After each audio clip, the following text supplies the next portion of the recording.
I think Councillor Gale wishes to make one. Yes, Chair. I wish to make a non-pecuniary interest in items 8.2 and 8.3, having already looked at these when I was a parish councillor, the piece of land.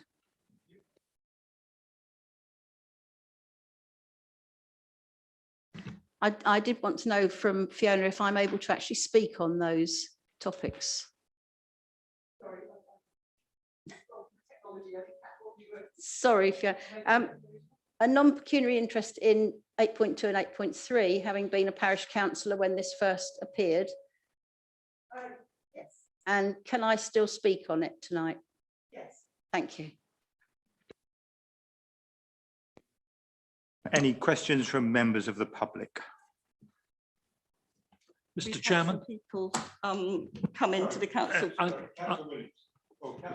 Yeah, I have a declaration on the first item, and that is that I'm a member of Dunsfold Parish Council. I'm a member of the Dunsfold Working Party, and the matters that are going to be discussed tonight have been discussed in those forums, although I come with an open mind. Thank you. Yes, similarly in terms of the Dunsfold Park management board, and I also would declare an interest in relation to a non-pecuniary interest in item 8.4, Mole Country Stores, Brighton Road. This was discussed at Godalming Town Council. I was part of that discussion, but I still retain an open mind in terms of that application. Thank you. All hands shooting up everywhere. I'll start. Councillor Townsend was the first one I noticed. Thank you, Chairman. I just wanted to say that I'm the portfolio holder for Dunsfold Park and have been involved in some discussions regarding the application, but I don't think that it prejudices my opinion in any way at all. Thank you. I just wanted to make the same declaration regarding agenda item 8.4. I have been party to discussions at Godalming Town Council, but have an open mind. Well, I guess I have to make the same declaration. I'm not actually sure it's necessary, and I think it might be helpful. I think this is the first time this has happened. There have been lots of items come to this committee which have been before parish councils before, and I think some thought and guidance on that will be helpful on a personal basis.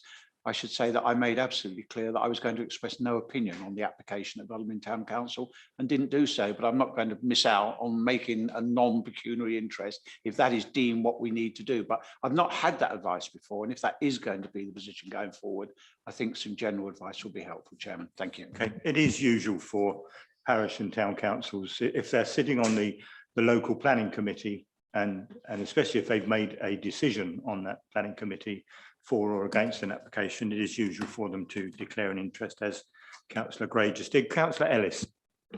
Thank you, Chairman. I just need to declare in that case an interest, a non-pecuniary interest, as I'm a member of the Dunsfold Working Party. Thank you. Thank you. I'm sure you'll all be open-minded and will listen with interest to all points. Thank you. So going back to item 3, questions from members of the public. Georgie.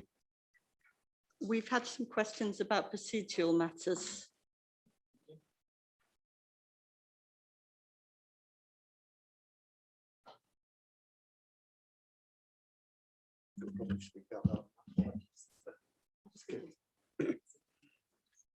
Good evening, ladies and gentlemen.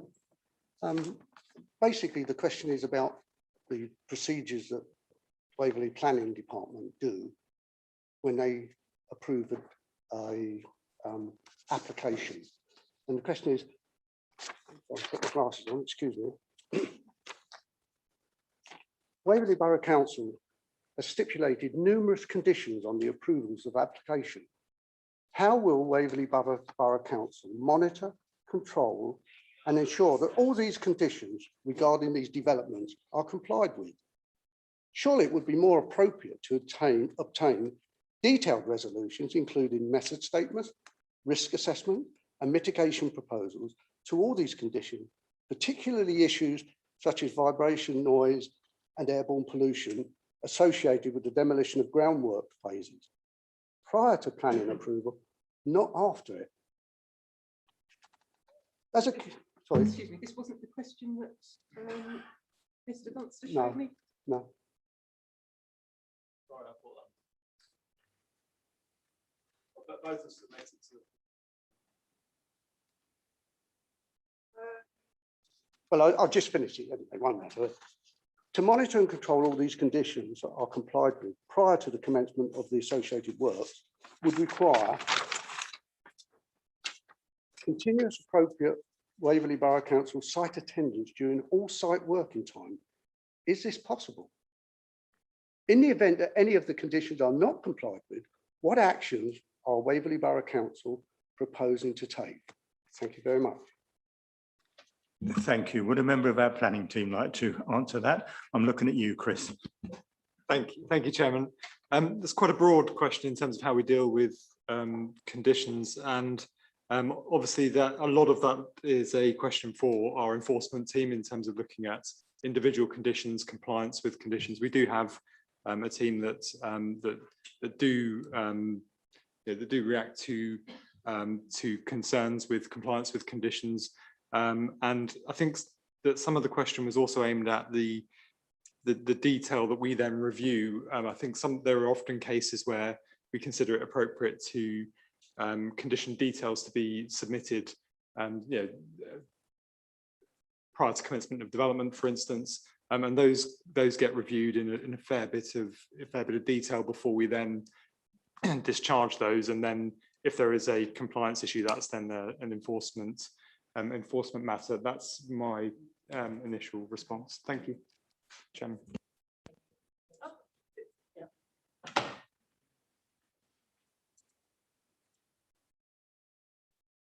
Thank you. Good evening. My question pertains to the financial status of a company, and I would like to know under which circumstances is the financial status of a developer, especially in a large-scale development, considered to be of material consideration. So, for example, in situations where you have very complex financial structures attached, how would a resident know which structure has the responsibility for repairing damage to their property? Thank you. Who would like to field that one?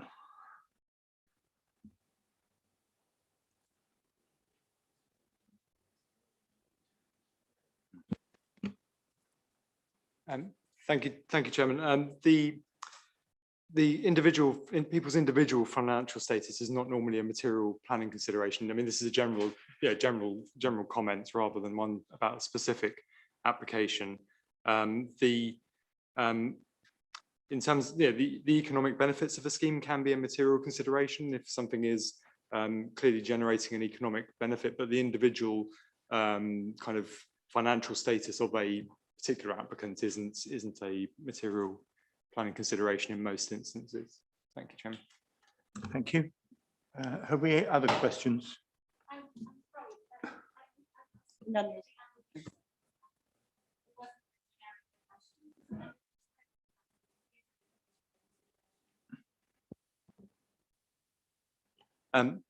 Thank you, Chairman. One of the instances where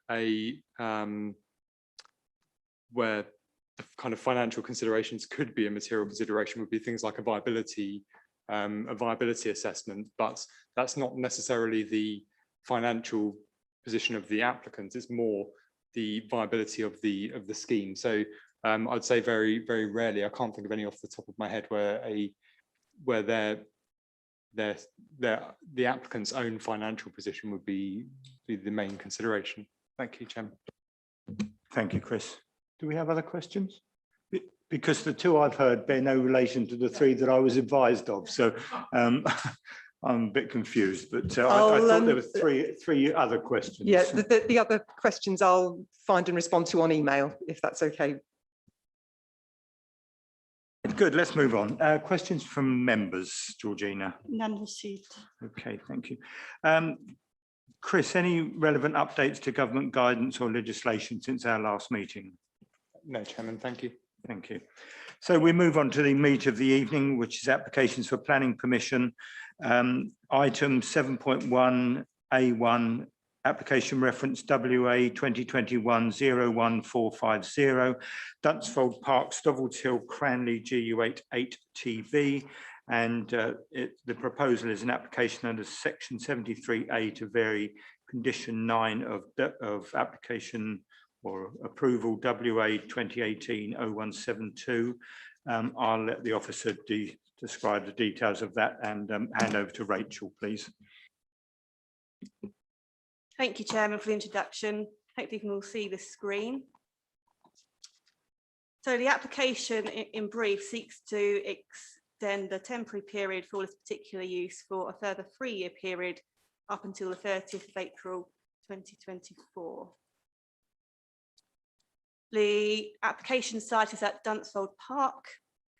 The precise application site comprises part of the perimeter track and also the runway. So on your screens, that's the area outlined in red. Just to give you some context, to the north, this is the existing business park at Dunsfold Park. The main entrance into the site is via Stovells Hill, which you'll see just here. Over to the right, you'll see the A281 labelled just here. And the sort of full extent of the boundary for Dunsfold Park is broadly shown in blue. You'll see broadly a triangular shape you'll see just here.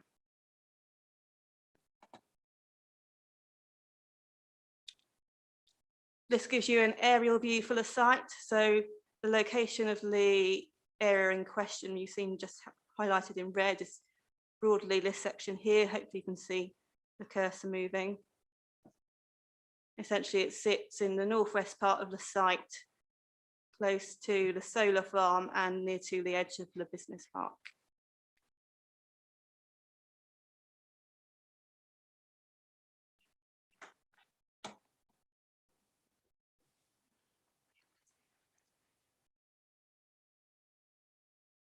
Okay, so to talk about the application proposal in a bit more detail before I talk through this slide, the application is for Everyman Track Experience permission. It's not actually a racing event, but it involves experience days or with some notable particular cars around the section just here in a circular track. The application itself was first granted in 2012. And there have been a couple of extensions to that since, extending the temporary permission broadly for 3 years at a time, bringing us up to the current application, which seeks that further 3-year period up until 2024. It is subject to a number of restrictions at the moment, both proposed to be controlled by condition, and that's consistent with the previous permissions that have been granted. So limits involve static noise tests. They're limited to 30 days within a 12-year period. And there are noise monitoring locations off-site, which are controlled by a noise management plan. You'll see a number of conditions which go through this detail on the agenda report. Primarily, one of the primary reasons for proposing a temporary permission in this case, as opposed to a permanent permission, is the long-term plan to develop the site for housing. You'll be familiar, many will be familiar that there is a new settlement due to be built out in the coming years, and regard has been had to the speed and anticipated delivery on that in terms of the application for the 3 years coming forwards. Turning back in terms of noise controls, as mentioned, there are various restrictions which involve specific limits on noise. These are measured both in terms of static tests on the specific vehicles before they are used on a particular day, and also a particular fixed point which monitors the activities as they take place. That data is then collected by the operators and available to the local planning authority on request. It's worth noting that there are a number of other temporary track uses which take place at Dunsfold Park. These range from filming to Top Gear permission and learner driver training, and a number of those have been extended recently, again for temporary periods. Moving forward to speak in a little bit more detail about the upcoming new settlement permission and how that might evolve. What you'll see on screen is an indicative plan for the phasing of the new settlement. And what I've actually shown on here is where, I think this is the first couple of phases, and shows you where that would be located. These are indicative plans. These aren't at this stage secured in any way, either by the new settlement permission or through this permission. There are separate conditions which will require the agreement of this in due course. However, due to the proposed location for the new road, which would join up to the A281 on the eastern side, there is a reasonable degree of certainty in terms of the direction of travel of how that settlement will be built out. Certainly, it's clearly anticipated that the development will start on this eastern portion and then move round. We don't have a firm date for when that development is due to commence, and there could well be some overlap between the commencement of construction of this development together with the uses of the track. The physical location of those, you will see there is a possibility for both to coexist at the same time. Both will also be subject to their own conditions, controlling factors like noise and the construction period to it, and that will provide a degree of control as to how the two could be operated side by side. It's also worth noting that due to the very temporary nature and the temporary use which has been proposed, it is a very quick process and open to the applicant to cease the temporary use at the appropriate point, and as it would be appropriate as that new settlement came forward. Compared, for example, if we're looking at a temporary building or something which had a longer period to formally stop or remove that use.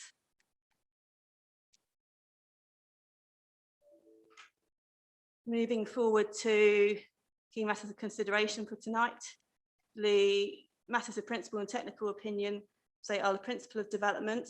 Here it's very relevant to consider that this particular use has been granted on several occasions previously.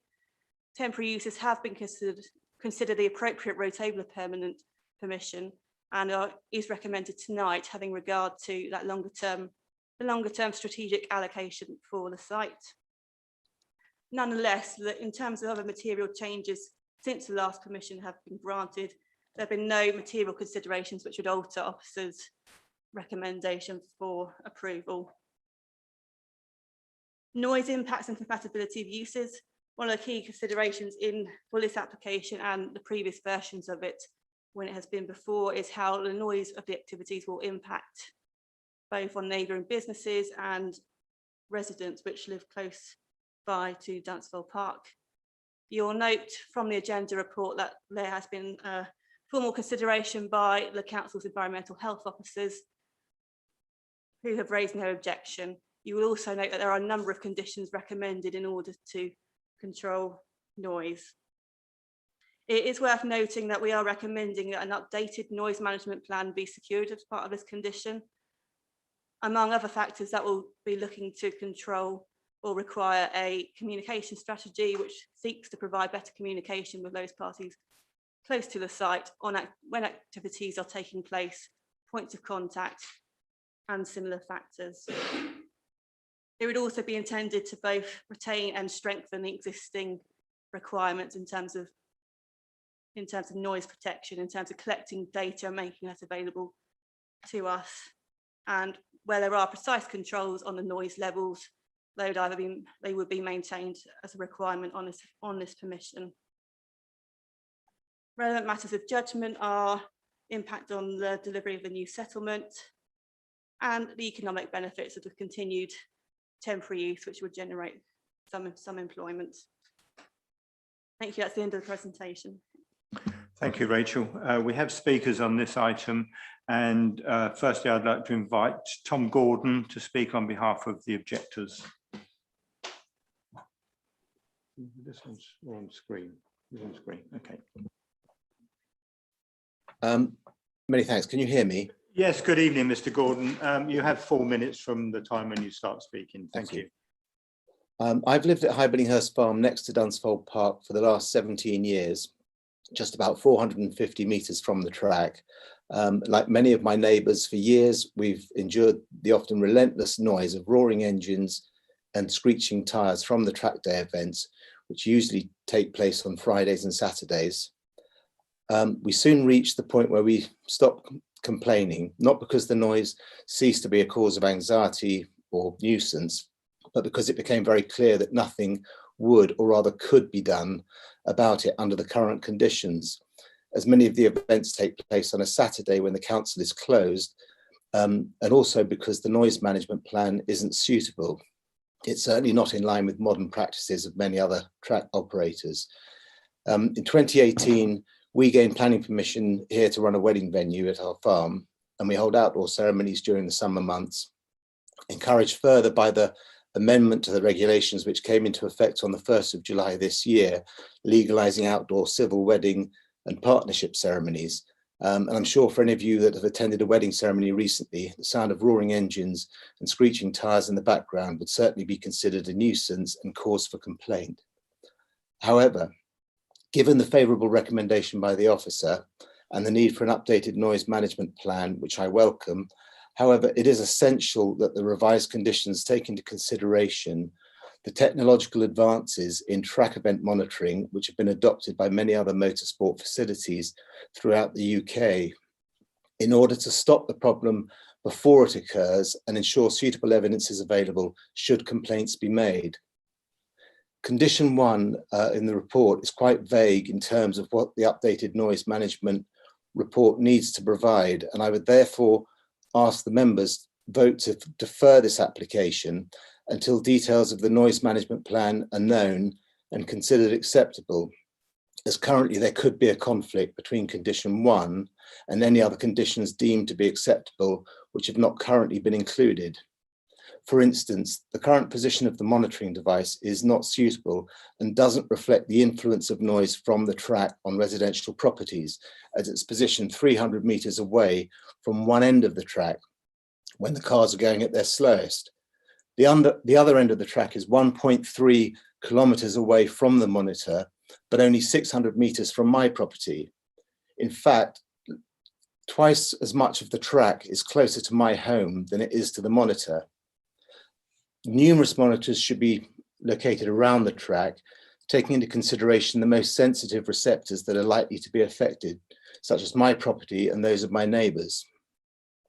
Strategic positioning of monitoring equipment should include cameras and software that allows easy identification of offending vehicles so that they can be immediately warned or withdrawn from the track by the marshals.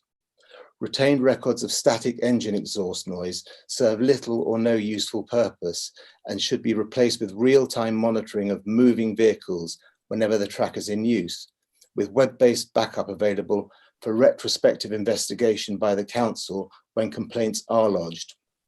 And physical interventions to help reduce the noise should also be considered, such as bunding, fencing, and road surface treatments. Delaying the grant of consent until the requirements of condition 1 have been found acceptable would enable the council to consider including these standard measures and update the conditions appropriately so that there is no conflict, whilst ensuring the noise management plan is robust and enforceable. Thank you for giving me the opportunity to speak. Thank you, Mr. Gordon. Now invite Jamie McAllister to speak in support of the application. Thank you. Can you hear me okay? Yes, we can, Mr. McAllister, and welcome to the Eastern Planning meeting.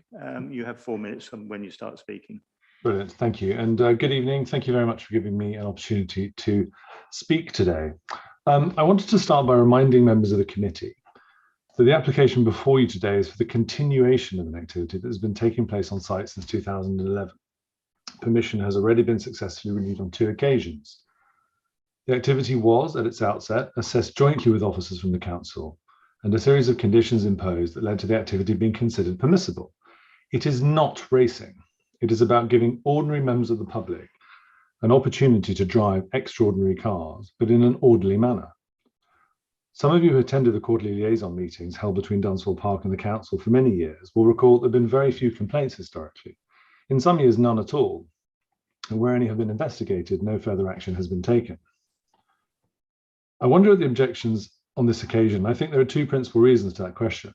The first is what our acoustic consultant calls recalibration due to COVID lockdowns, as a relative quiet on the track over the last 18 months has led to a more sensitive, subjective assessment of noise as these activities have picked up again. The second answer is, as we've just heard, that a new business has commenced operating in relatively close proximity to our site boundary. I would ask you that you consider this is not a resident complaining about impact on local amenity, but a new commercial organisation whose interests are not aligned with those of Dunsfold Park. High Billingshurst Farm is a venue that has recently gained planning permission to host wedding ceremonies and other events inside a barn and not outdoors, albeit we are informed that it's only the latter with which there is a conflict. There is an important planning principle here called agent of change, which deals with the effect of new development on existing businesses. As correctly set out in the officer report, Dunsfold Park is an existing business, and the NPPF requires that new development should not fetter the ability of existing businesses to continue their uses. I know that Mr. Gordon has submitted and has just discussed some late information about systems to monitor noise at Dunsfold. What I can say is that we are looking at a variety of systems, more modern systems that might improve real-time noise monitoring, and that the appropriate process for discussing this is part of the revision to the noise management plan as per the new condition 1 set out by officers. We are not a motorsport facility, so the measures need to be suitable for that context. I would say in response to Mr. Gordon's comments, there's no need to defer the application because the condition makes it clear that if it is not agreed that the activities have to cease. In response to these recent complaints in anticipation of this committee meeting, we decided to proactively commission some additional independent noise monitoring on site at the northern boundary of our solar farm, which is approximately halfway between the track edge and High Billingshurst Farm. This has been undertaken for an extensive period of time, specifically to include a number of car experience days, and our acoustic consultant has confirmed the following. Daytime average noise levels, including event days, are below 50 dBA. This is a level that the World Health Organization recommends is appropriate for external amenity areas. Maximum noise levels associated with our activities are below 60 dBA. This is a level that the WHO only recommend as protection level to avoid sleep disturbance at night time, not during daylight hours, let alone the hours of 9 to 5, which is when the track is in use. For appropriate context, 55 to 60 dBA is equivalent to ordinary conversation at 1 meter. And just to reiterate, the impacts at High Billingshurst Farm, over twice the distance away and with a significant belt of woodland in between us, would be noticeably lower than even this. I do wish to be clear that we do not imply that noise associated with our activities is not audible off-site. It clearly is at times, depending on prevailing weather conditions.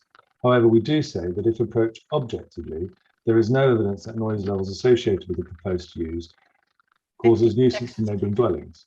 This is also supported by the Council's environmental health team who do not object to the renewal. For all of these reasons, I would urge the committee to accept the officer's recommendation to approve the application. Thank you for your time. Thank you, Mr. McAllister. And finally, from the public speaking, Stephen Hayward of Dunsfold Parish Council. Looking at the screen, it doesn't look like he's here. In which case, we'll open it up to members. Councillor Denis.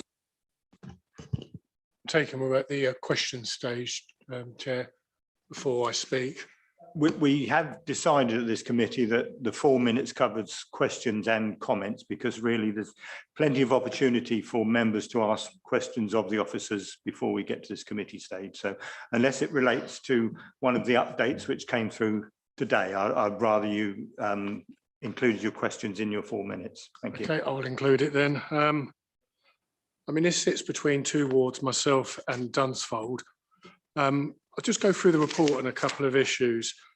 I'm looking at the Dunsfold Parish Council, their comments, and I think there's some excellent points have been put forward. And one of the points put forward was increasing the notice period from 14 days to 45. Now, I'm not sure I agree with 45, but I do feel there should be an increase in the notice for these events. And at some stage, I have a number of proposed amendments to the conditions, which I'm happy to put. This, from what I can gather, is at least the third extension to the original application, which I think is very, very unusual. I'm not sure I've ever heard of one having 3 additional extensions, but we are where we are. If looking at page 16, just above paragraph 13, I'm not really sure what it's saying to me, but it says it is considered there are exceptional circumstances such as to warrant the use of the conditions using the uses of a temporary period. I couldn't really work out what those exceptional circumstances. It might be just the way I've read the report. I'm also very concerned about the noise management plan, and I'll come to the conditions which that relates to, because we're voting on something where we haven't got a clue what the noise management plan is going to tell us, or really how they're going to monitor the noise. It does actually say page 17, a number of permitted development days may be impacting on the effectiveness of the existing conditions and the overall soundscape by increasing the number of days that activities can be carried out. I'm not sure reading the conditions, and I'll wait to see what my colleagues say, actually change that. It talks about a communication strategy, but again, something we don't actually see. On page 18, it really says, well, there's no real problem. So the other businesses, and Mr. Gordon spoke eloquently, doesn't really matter then. These are businesses affected. Page 19, the second paragraph, it says, together with the ability to secure improved mitigation. Again, I haven't actually seen in the presentation what that improved mitigation is. I'll leave it for their chair because I want to come back to the conditions in due course, and I'm sure my colleagues will have some additional views. Thank you. Okay, Councillor, that's fine. I mean, if you want to come back at a later date and propose amendments, then that's outside of the 4 minutes. I don't know if do the planning officers want to pick up on those points before we move on. Rachel? Thank you. Yes, Chairman, happy to come back now. Might help with a few other questions to come. Taking through the points in turn, first of all, it's referring to Oldfold Parish Council's comments and some of their suggestions, specific one being the increase of the notice period through to 14 to 45 days. Just asked to consider the justification for that. It is within your remit to do so. However, the 14 days is a limit that has been there for several years now, and there are some additional measures we are recommending to improve the communication strategy. My hesitation on the 40 or 45 days, so I haven't got the number in front of me, is the potential impact on booking of those particular events, and it's something to take into account there. However, it is within your gift to make alterations to conditions if you see fit. Turning back to specific comment, I think it's on page 16 from recollection, talking about the special circumstances. And I think we made a previous point in terms of the temporary uses as well, in terms of the unusual situation of renewing, I think 3 or 4 times now. So I think they're leaning to the same point. What that page essentially does is talk through the reasons why we do consider appropriate in this circumstance to be granting it. Again, here we are in 2021. I think certainly when we met in 2018 to consider the application, it was certainly anticipated that would probably be the last round of temporary permissions on the site. And the circumstances in which that's referring to really are the temporary nature and the ability to cease uses fairly quickly, and the balanced against the strategic allocation of the site and uncertainties in terms of the precise time frame in which those would go forward. In this case, it's enabling that economic benefit and those activities to continue up until the point that it is forced to cease due to the proximity and the progress of that new settlement coming forward. So those are the circumstances that was alluding to, I think, in terms of that question. The other questions, I suppose, are coming to the appropriateness of having the noise management plan and its contents within it coming in by condition as opposed to at this stage. It is open to the applicants either way to submit information up front with the application or to condition matters. The advice in terms of planning practice guidance is that where a matter can be controlled by condition, then we should be granting permission for it. And that is the case in this instance.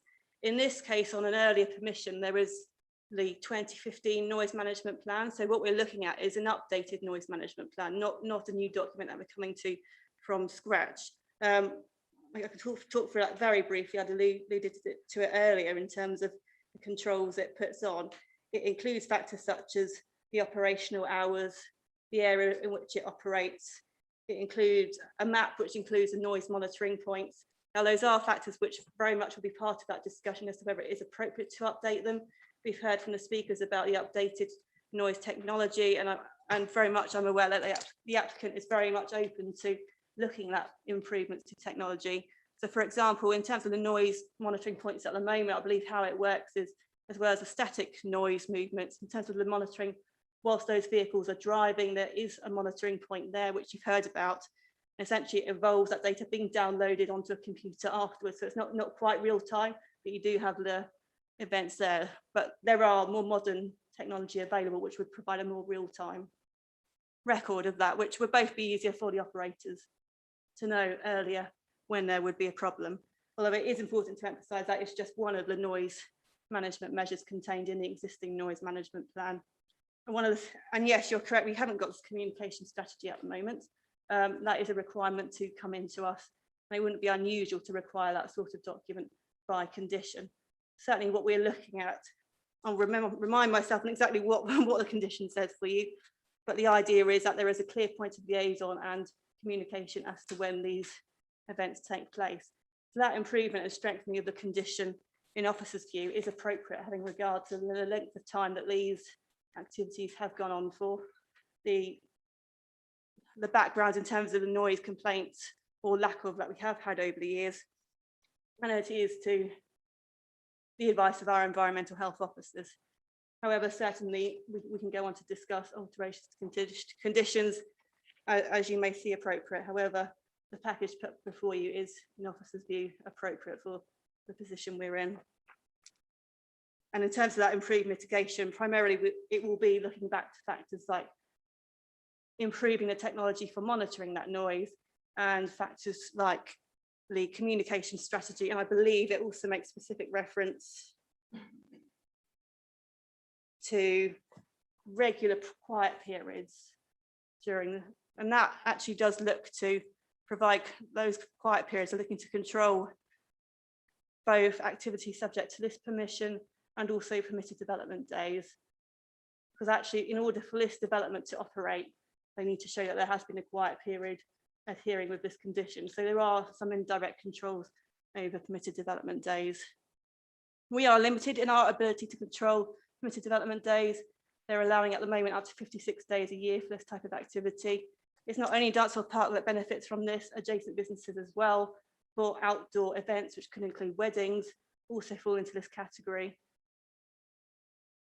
And as I say, that there are some controls here which granting this permission will help to address that situation, but it is limited, obviously, when we do have those overarching permissions open to applicants to exercise. Hopefully that helps with those questions. Thank you. Thank you, Rachel. Councillor Gray. Thank you, Mr. Chairman. As Councillor Dean has said, that this particular activity is quite significantly in Dunsfold Parish. This is the fourth version of this and the third extension. Extensions for temporary permission is exceptional, to keep it extending and extending. We should not really have gone into the last temporary extension. It is a significant thing. I think one of the things that Mr. McAllister said is that it's a business, Tom Gordon's is a business, and it's come up and it's, you know, it knew it was there. But this isn't just a business, it affects the whole of Dunsfold. You can hear these track days down in the church. That's over a mile away.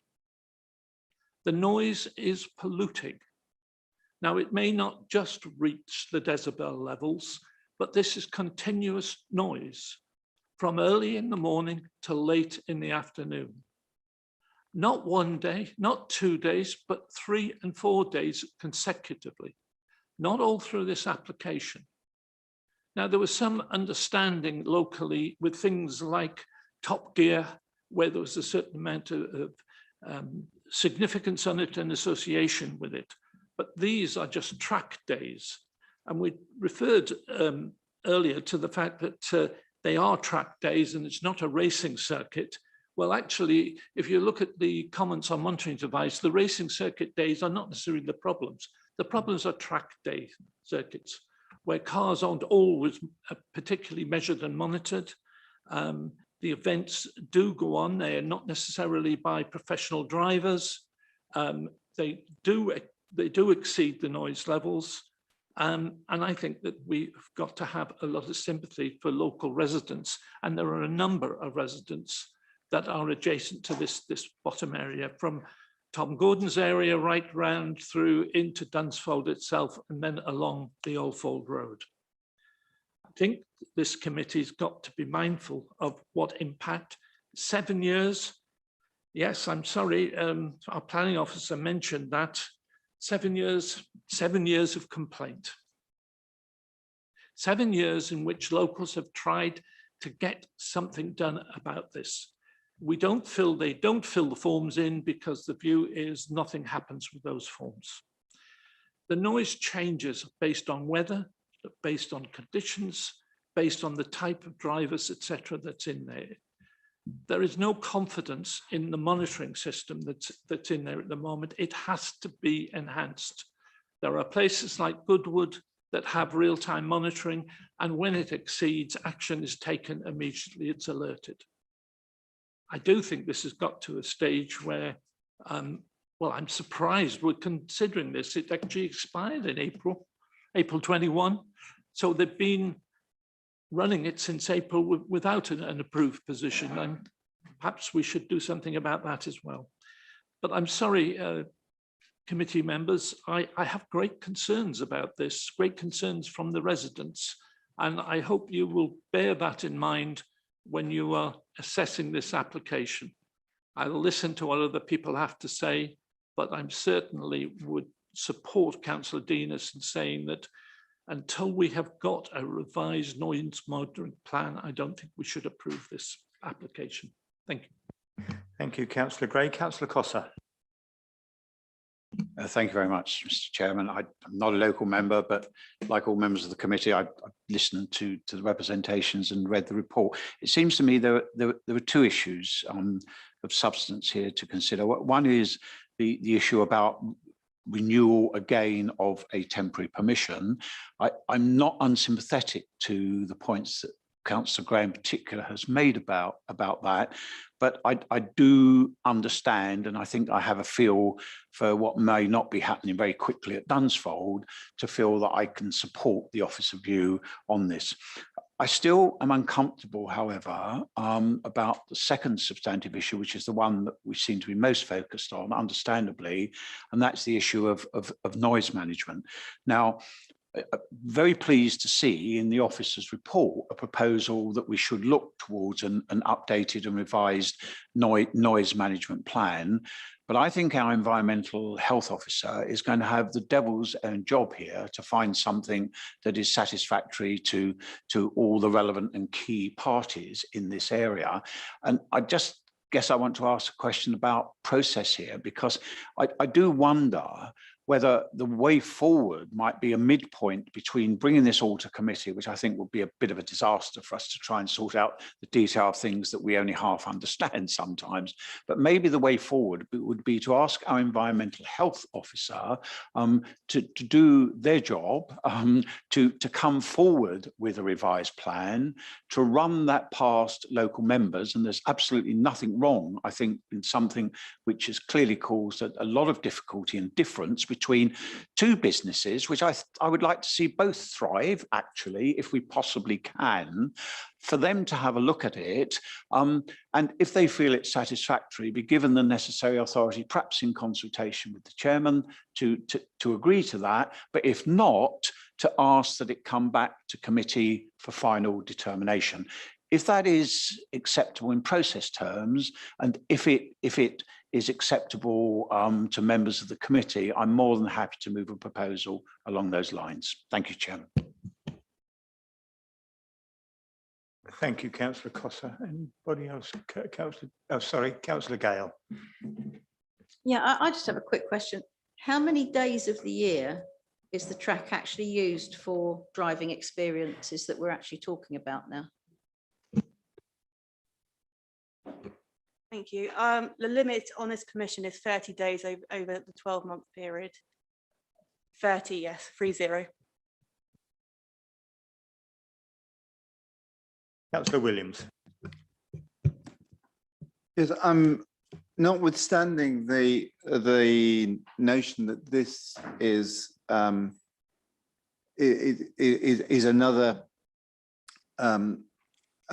permission that relates to a specific timescale, and that permission previously has been granted. Again, I have listened very carefully and I've noted the comments of residents around noise levels. And, you know, I can understand the particular concern about the level of noise. And I'm very sort of sympathetic to the remarks that Councillor Cossa has just made in terms of the way in which we can deal with this issue of the noise management plan. I mean, my initial question was around whether it is normal in a circumstance like this for a condition to be the production of a noise management plan rather than the noise management plan itself being one of the conditions.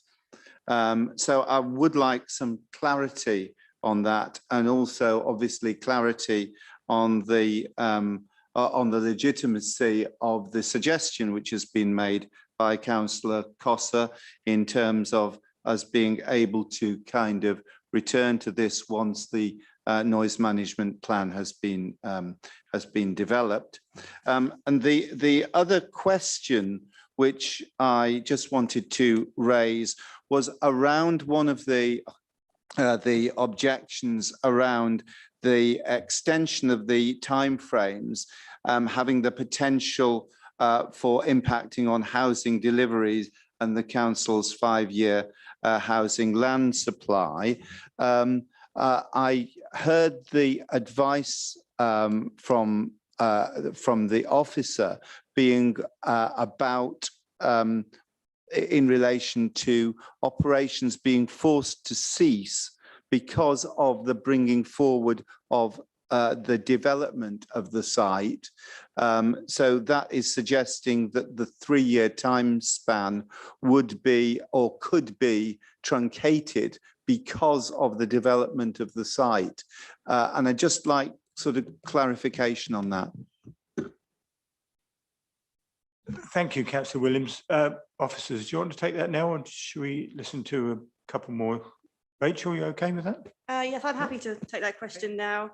There's certainly no exact science in terms of the timeframes for the new settlement being built out.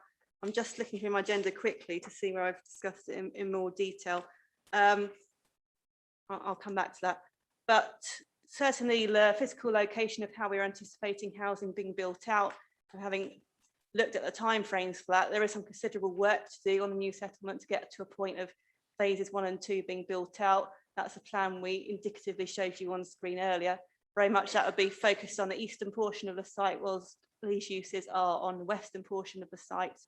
So as far as we are able to predict how that will be built out, it's not anticipating that there would be a direct conflict within that 3-year period.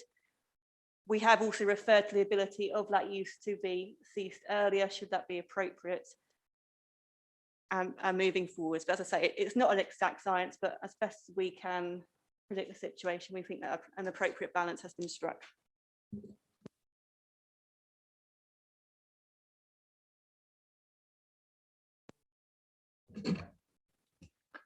Thank you, Chairman.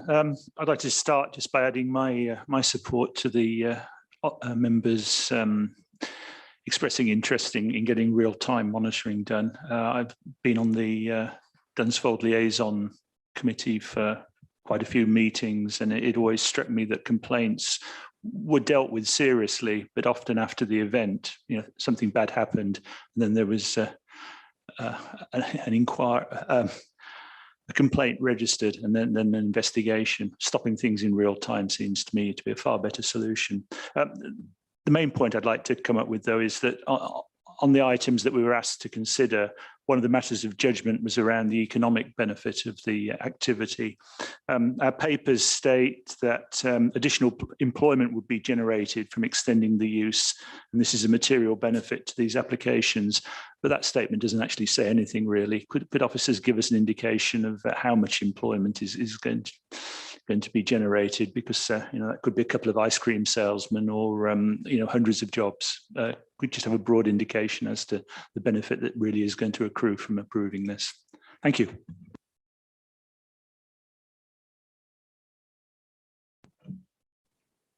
Thank you, Chairman. Listening to my colleagues with great interest and especially about the noise. However, looking at the papers on page 17, the record of noise complaints that ran from 2015 to 18 comprised of around a dozen separate cases which were reported to environmental health. And it says that these were reported either directly or via the Dunsfold liaison group. And, you know, that with the investigations, no statutory nuisance was found. And whilst, you know, there has been commentary about people not complaining because they didn't think it was being taken anywhere, but the Dunsfold liaison group did run for quite a long time and did monitor all complaints, not only about noise. So whilst I am very mindful of the comments by by the ward councillors, the evidence from the previous period, you know, it doesn't seem to support the number of complaints. I see that there's been some additional ones since the new application came in July 2021, but I don't think I can assume, as no nuisance was established previously, I'm not sure that I can assume that the next batch of complaints will establish any noise nuisance either. It's a really difficult one. I would definitely like to hear the answer to Councillor Seaborne's question as well. And I would also like to ask officers whether or not within the noise management plan, whether there is an opportunity for the local ward councillors to be more involved with that in any way at all. Thank you. Thank you, Councillor Townsend. Councillor Wilson, and then I'll come back to the officers. Thank you, Chair. Just a couple of things. How many days would they be able to run it under permitted development if we did not pass this? Is my first question. And if that was the case, would we have any control over the noise or the communication? It's my second question. Ownership of the site, I presume, is with the new owners. And I would think that as soon as it became a nuisance to them, they would actually say cheerio. So I don't think we have to worry too much about the length of time that we would give them a temporary extension. And my last observation is, I remember Dunsfold and many happy days at Dunsfold open days. The noise levels then, when we had jet planes all over the place and Harriers bowing to us, I can see as noise. But if you stand outside of this building on the roads there, I would think the noise levels around there are about roughly what they'd get from this site. So I'd like an answer to the first two questions. And obviously, I would tend to go with the officers on this one. Thank you, Chair. Thank you, Councillor Wilson. Officers, would you like to address that? There was the question about employment. Mr. Chairman, could I just come back on one thing before the officers do, and it's on numbers. Would you allow me? Thank you. I think what the members have got to do is to realise this is just one of four. One that we have called in for particular reasons. The main events take place in the summer months, the drier months. In the winter, there's very little. We talked about 30 days. That's 30 days times 2 days, because they usually run consecutively over 2 days. And that's 15 over that 5 months. You can get between 10 and 15 events happening on Dunsfold Park in 1 month. You can have 5 days consecutive: Thursday, Friday, Saturday, Sunday, and Monday. We're also talking about noise here, not necessarily the statutory noise, but when you can hear the event and you can hear the squealing a mile to a mile and a half away, then I think this goes back to noise monitoring, and that's what we would like to see included. Thank you for coming back, and I shall stop now before I get told off. Thank you. I'll let the officers address the questions that we've had. Thank you very much. All right, just to run through, I think the first question, taking them in order, was about the economic benefits associated with the application. We haven't had with this application an economic statement which gives us specifics on the number of staff being employed, for example, or the income generation to that extent. However, what does happen at the track days is each of the cars that are operating, they each have their own instructor in them, with the person who is driving the car. That's both, you'll see that detail in terms of a noise management feature, and you have marshals there at the side. So you'll be looking, it'll depend on the number of vehicles there as to the precise numbers that are involved. I'm afraid I don't have too much more specific than that. And it's one of the reasons that you don't see a lot of weight or detail on that in our report, because we don't have a lot to put behind it. However, it is there as a business nonetheless. So it is a consideration, but on the basis of the level of information we've got, I would suggest relatively limited weight to be attached to that in this circumstance. I think the next question really related to the condition noise management plan, if we are to impose it as a condition, and the potential for councillor involvement in that and shaping that condition. Certainly what we'd suggest is that it's something that we could share and discuss with the local ward members at a point that is submitted to us to discharge. Certainly be open to do that. And as those of you involved in the various Dunsfold working groups are involved in a liaison group to the advisory group, certainly anticipate an ongoing forum there for monitoring and discussion as it evolves.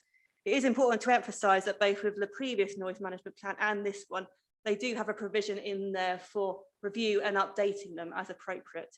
It's one of those catch-22 situations that on the basis of the limited complaints that we have had in, there hasn't been a need for a formal review of this noise management plan since 2015, but that facility is there should it be there, and we would include that again in this updated management plan. So it's not the end of the matter once a condition is discharged.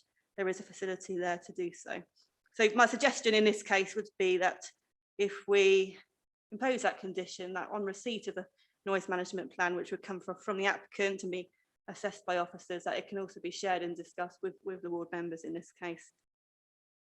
I mean, the next question related to permitted development days and how many days they could operate. There is a limit of, it's been increased to 56 days. It was half that prior to the pandemic and the changes that the government brought in at that time.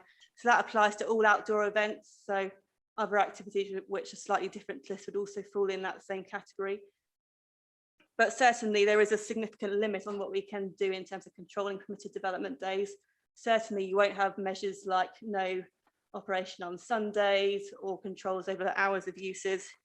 In terms of what controls we do have, the statutory noise threshold is there for them to take action, but that's really the only real circumstance in which we're likely to be able to control the permitted development days here.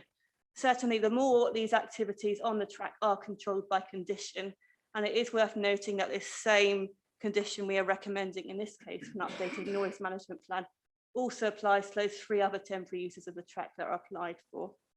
And there is an opportunity for a cross-permission noise management plan, so they won't all be looked at in isolation. The in combination impacts will be looked at in terms of noise management measures that are brought forward.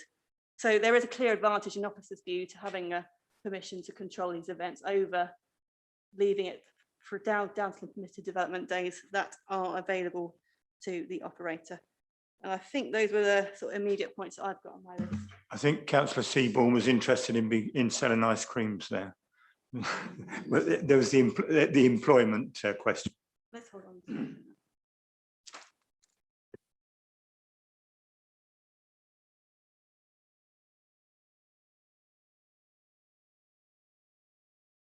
No, we don't have the specifics on that one. Again, it was a reference to, they do use instructors in each car and there will be marshals at each event, but we haven't got more precise information than that, I'm afraid.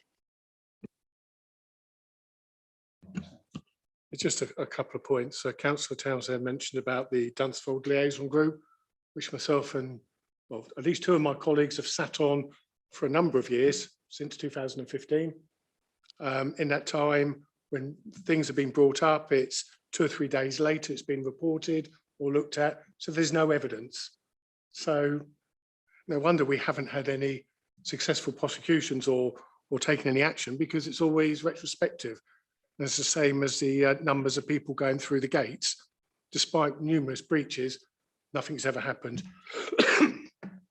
I can just very quickly go to condition 9, which is about the noise level. Bearing in mind, I think Mr. McAllister said they're looking at a variety of systems. Well, what are these systems? You know, we seem to have a position marked on sketch 3, which looks like it's miles away from the residential properties. So we're not exactly putting a strict condition in that. And how do we know if there's been a breach? So if it happens on a Saturday, we'll probably get the information on the Monday. What are we going to do then? It just seems that if they look at a variety of systems, those systems should have been looked at and brought with this application. So I think that's quite poor, to be honest. At some stage, Chair, I'd like to go through my concerns with the conditions. I'll leave at your discretion at what stage you think that's. Just very briefly, Chairman, I'm conscious of time. I very much welcome the very positive response from officers to my suggestion earlier that at the appropriate time, ward members should be involved. The only thing I didn't hear any response to, and I'm not going to press it if nobody's particularly interested, is if at that point that there is clearly quite a gulf, let us say, between the views of local members and our officers, will there be any option or facility for the matter to come back ultimately to committee for determination? And I think in the first instance, I'd just like to know whether officers would welcome that, whether it's possible, or whether they would just find it a huge hindrance, frankly. Rachel, do you want to address that? And I'll come back to Councillor Denis. Yes, certainly. It's taking a slight step back from the question. So there was a discussion point earlier, I think, about whether or not you could defer the item for us to have a look at the noise management plan sort of at this stage and in consultation. And there's also discussion as to whether it's appropriate for it to be as a condition. Certainly there wouldn't be a facility if it was a condition to report the item back to committee. Conditions are dealt with as delegated items, whilst I would very much like to believe that we could work positively to reach a appropriate solution between us and the local board members. There wouldn't be that immediate facility to come back. In terms of other options open to you, it is open to you to defer the item for the submission of a noise management plan, which we could then report back to committee. I think those are really the two options. I don't really see any other two options there. Clearly there are factors to consider in terms of the time delay of granting them, particularly given the permitted development rights there. But I think those are the key options. Thank you. Can I just say, Chairman, I'm not going to press for deferral, and I would be happy to leave it as is unless any other member wants to move forward on another basis. Thank you. Yeah, very briefly, because clearly what I think is being said is that we cannot guarantee that the concerns of ward members would be addressed without a deferral. In other words, we cannot condition that. We cannot condition a sort of prerequisite of approval by the relevant ward members. Therefore, presumably we are not losing anything, having had a fairly thorough debate about the various aspects of this application, and the main concerns being expressed being around noise, that actually we ought to be looking to perhaps to deferral of this. I know it's not always a good solution to defer items, but I think in this instance, in order to get it right and to address those concerns, it would be reasonable to propose a deferral. Thank you. I think words are taken out of my mouth, and it's good because I was having a cough then, so thank you, Councillor.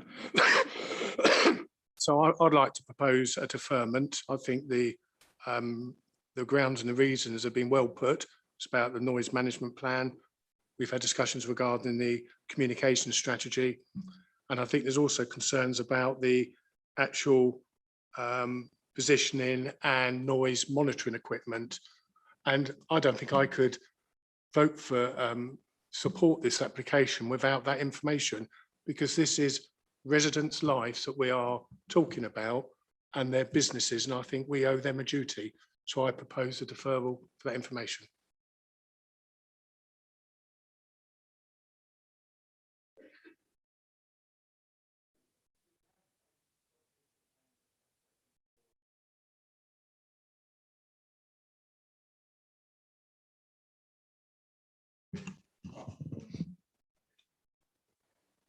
Apologies, Chairs, I thought I had. So it was the noise management plan, which I think Rachel acknowledged, which is part, obviously there's a communication strategy.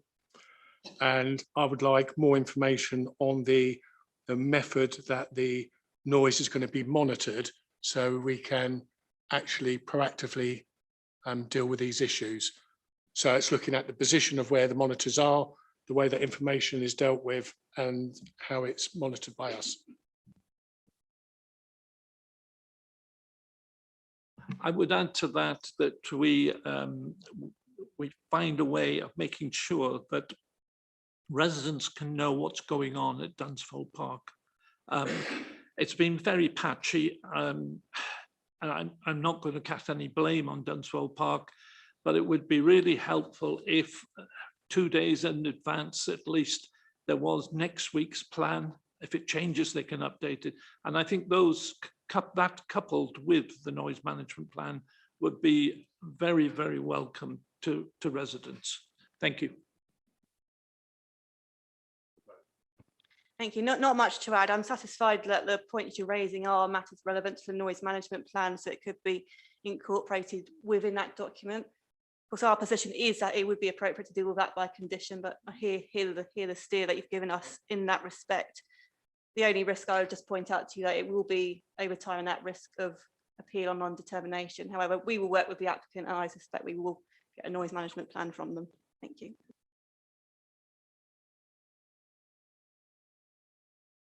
Sorry, members, we have the proposal to defer this item on the grounds that Councillor Denis and Councillor Gray have outlined.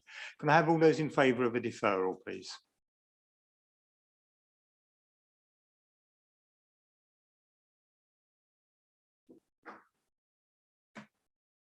And those against? One abstention. But I think that proposal was carried. So we'll, I think now, because I think, sorry, Rachel, did you want to say something? I think Milford Golf Course is going to be quite a long discussion. So I think now might be a good time to have a 5-minute comfort break, as it's known.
I was going to begin by saying members will be fully aware of the site, having just dealt with the reserved matters application. However, just to confirm, the location plans are on screen. So the location plan on the left-hand side, that is the location plan which is set out in the section 106 agreement.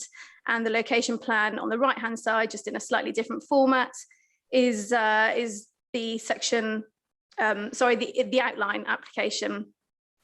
So outline permission was granted under the 2018 reference, which is the WA 2018-1815, with a section 106 agreement that was dated February 2019. The current proposal proposes several changes to the section 106 agreement, and these are as follows, set out on the bottom half of the slide. So there's an amendment to table 1.2, an amendment to the definition of affordable rented units, and an additional clause being added. And I'll go through these in turn in a bit more detail. Just to confirm, however, no change is proposed to the overall percentage of affordable units to be delivered as part of the scheme. So that would remain at 30% of the total units. So just to run through each of the proposed changes in turn. Firstly, the application proposes to amend table 1.2, which is set out in schedule 1, part 1 of the section 106 agreement. And this is the part that relates to tenure, type and size mix for the affordable housing. The proposed changes to the table are set out in red, and the main change being that the ratio of affordable rent to shared ownership is essentially flipped. So going from 70% to 30%, swapping round 32% to 68%.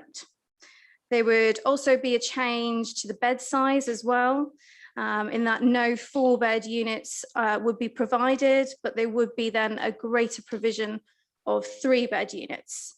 And the 1-bed units would also be split across the 2 tenures of affordable rent and shared ownership.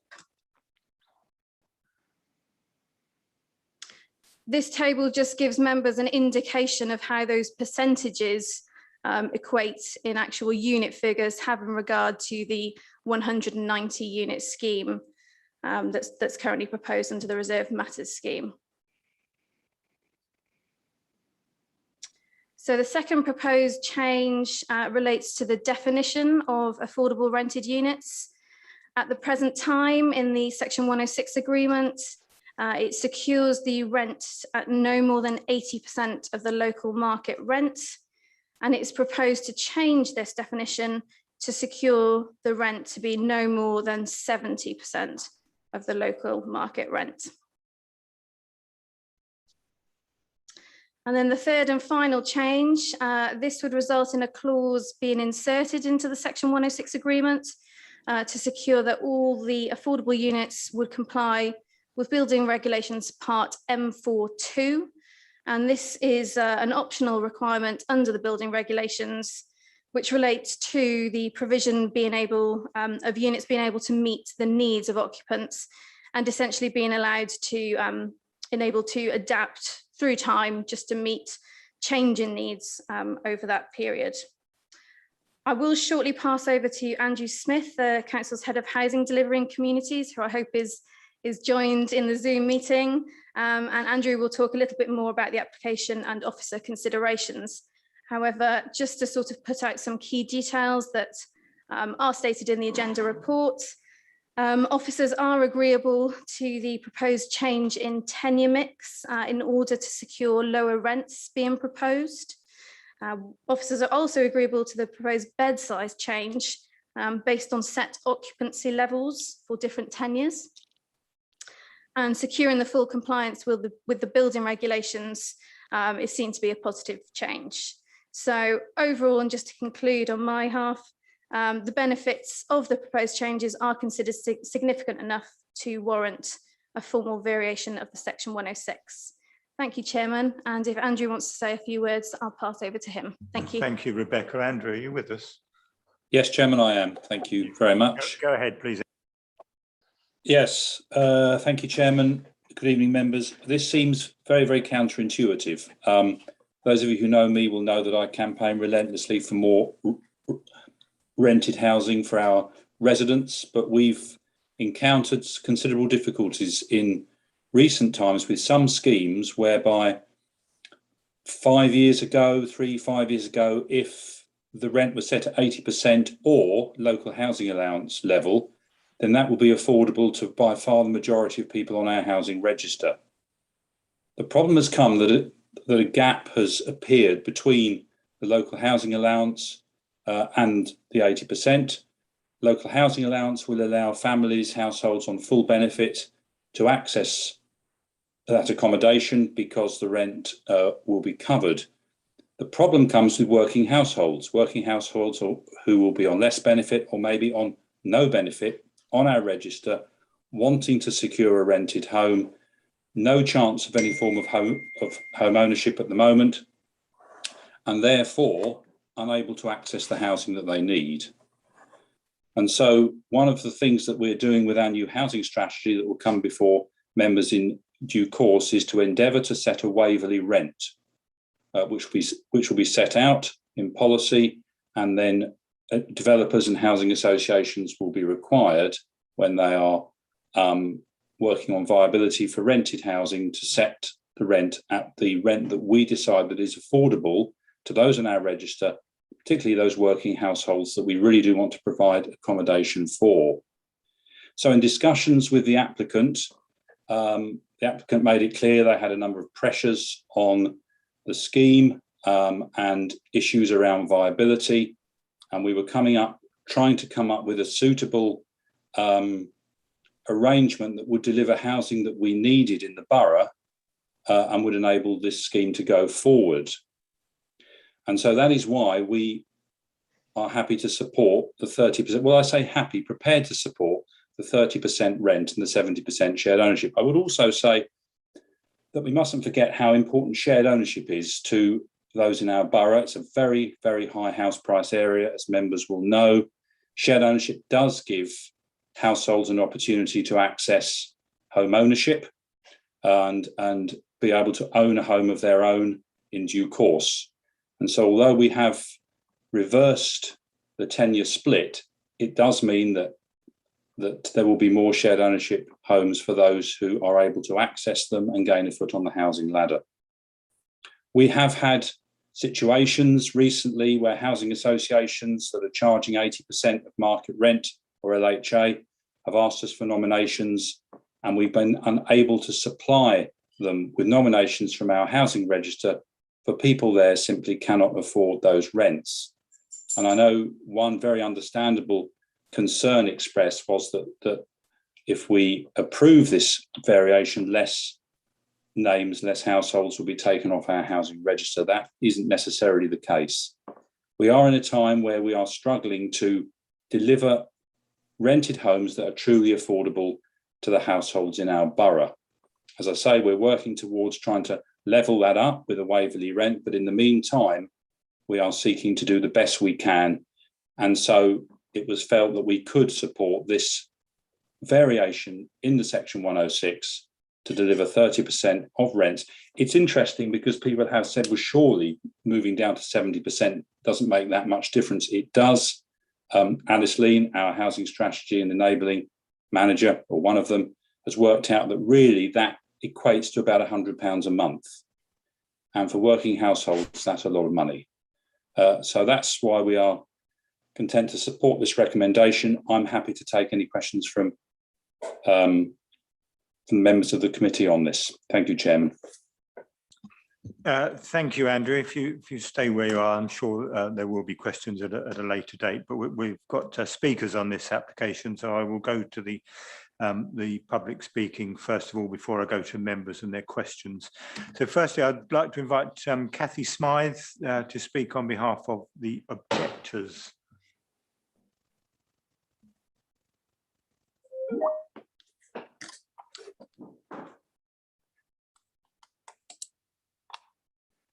Good evening. As you've seen, you'll have 4 minutes from the time when you start speaking. Thank you.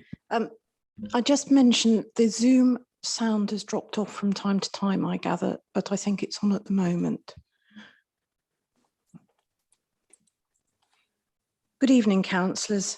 I think you're being put in a very difficult situation this evening because you're being asked to decide this application without the necessary evidence that national planning policy guidance says should be before you. Some of you will remember long arguments in previous years about the level of affordable housing and what percentage should be provided by a developer. There were numerous examples of developers applying special pleading for a lower percentage or committing to a percentage and then applying to reduce it on grounds of viability. The supporting financial arguments were kept from the public on the basis of commercial confidentiality. It is perhaps something for an understatement to say this was unsatisfactory. So eventually the government introduced a whole new section in the National Planning Policy Guidance, which they called viability. It's a long number, so I won't read it out, but I did circulate a link by email to officers and councillors earlier today with the section. I am not a professional planner, but I would summarise this section as saying that the level of developer contribution needs to be determined at the plan making stage. And then if there is deviation from that at the decision-making stage, which shouldn't be necessary and is generally frowned upon, the applicant needs to produce a viability assessment with the appropriate information to justify it. In this case, policy AHN1 of LPP1 represents the plan-making stage. AH1N1 stipulates there should be 30% affordable housing and the application complies with that.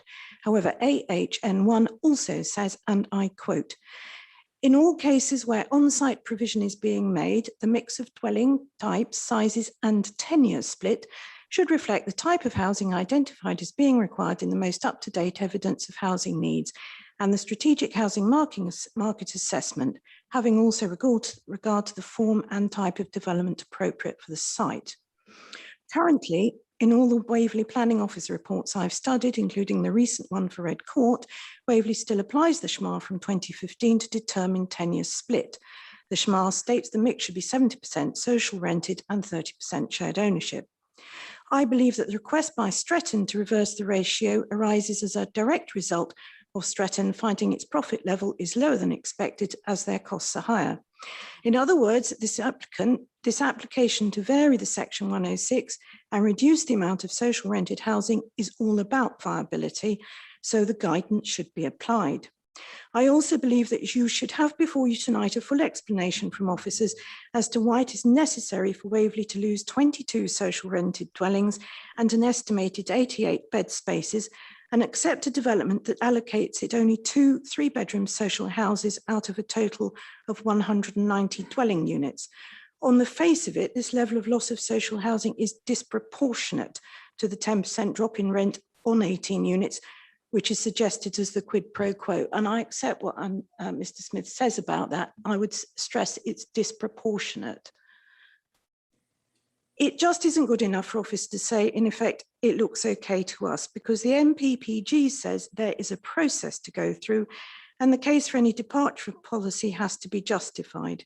In this instance, either that process has been ignored altogether or the results of it have not been placed before you. So I believe that tonight you should refuse this application on the grounds that there is a breach of both local plan policy AHN1 and the national planning policy guidance relating to viability. Thank you. Thank you. Now move to Sean Taylor, who is the agent and is going to speak in support of this proposal. Thank you, Chair. Can you hear me okay? We can hear you quite well. Thank you, Mr. Taylor. Yes, you have 4 minutes from when you start speaking. Thank you very much. Thank you, members, for allowing me the time to explain the circumstances surrounding the variation that we seek regarding the Section 106 agreement. First, it is critically important to confirm we are not seeking to change the overall quantum of affordable housing that would be provided by the proposed development. Rather, we are seeking to change the tenure mix. As a result, the rented units would become more affordable, and this is very clear and significant benefit of the proposed variation. As you have seen from the officer's report, the housing enabling team at the council support the proposed change, as do the registered providers who Carla have been in discussions with regarding the affordable homes. If this variation is approved, as per the recommendation of your officers, the variation will facilitate the following: the much needed delivery of market and affordable housing, making a substantial contribution towards meeting the 5-year housing land supply and therefore delivering on the key aims and objectives of the adopted Waverley local plan. Critically, this will assist the council to defend those applications that are not compliant with the adopted local plan. The increased affordability of the affordable rent is very clear benefit. In this instance, the affordable unit's rental price would be no more than 70% of local market rental prices.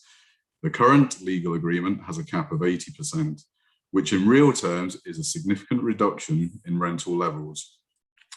Although there is no requirement under the current planning permission to provide the affordable homes at the improved Part M building regulation standard, this variation would ensure the deliverability of those units to this new and better standard. The developer has also agreed that as a further benefit of this variation, they will unusually be able to provide the 1-bed units as houses rather than apartments, which is something they have never previously done and is rare in the development industry. In addition to 20% of the units on site also having solar panels. These are further clear benefits of the proposed variation. We appreciate any variation to a Section 106 agreement can often cause concern. However, the amendments that are sought here only improve the proposal and provide additional significant benefits to new prospective occupiers. Critically, council officers, including the housing enabling team, conclude the variation overall would provide a great benefit to the residents, and the benefits are considered significant enough to warrant changing the agreement as proposed. We therefore request members to approve this variation to ensure the timely delivery of both market and affordable housing from this site, which is a strategic allocation for housing in the adopted local plan. Thank you. Thank you, Mr. Taylor. And now Jillian Mccalden from Whitley Parish Council. Good evening. Thank you, Chair. I'd like to thank Cathy Smythe, first of all, for explaining the technical side of the National Planning Policy Guidance, which she did so admirably and far better than I could do. I'm going to move on from policy and think about what this means in real numbers. Assuming 190 homes on this site, we're reducing the number of affordable rented properties from 40 to 18. That's 22 fewer homes available for rent. 22 families that could have been taken off the council's housing waiting list, which was, we understand, over 1,300 households in April this year. And looking further at what this means in terms of actual homes, there were 23 one-bedroom properties to rent. There are now only 14. There were 9 two-bedroom properties to rent. There are now only 2. There were 9 three-bedroom properties to rent. There are now only 2. That is going to have a significant impact on families needing a home to rent.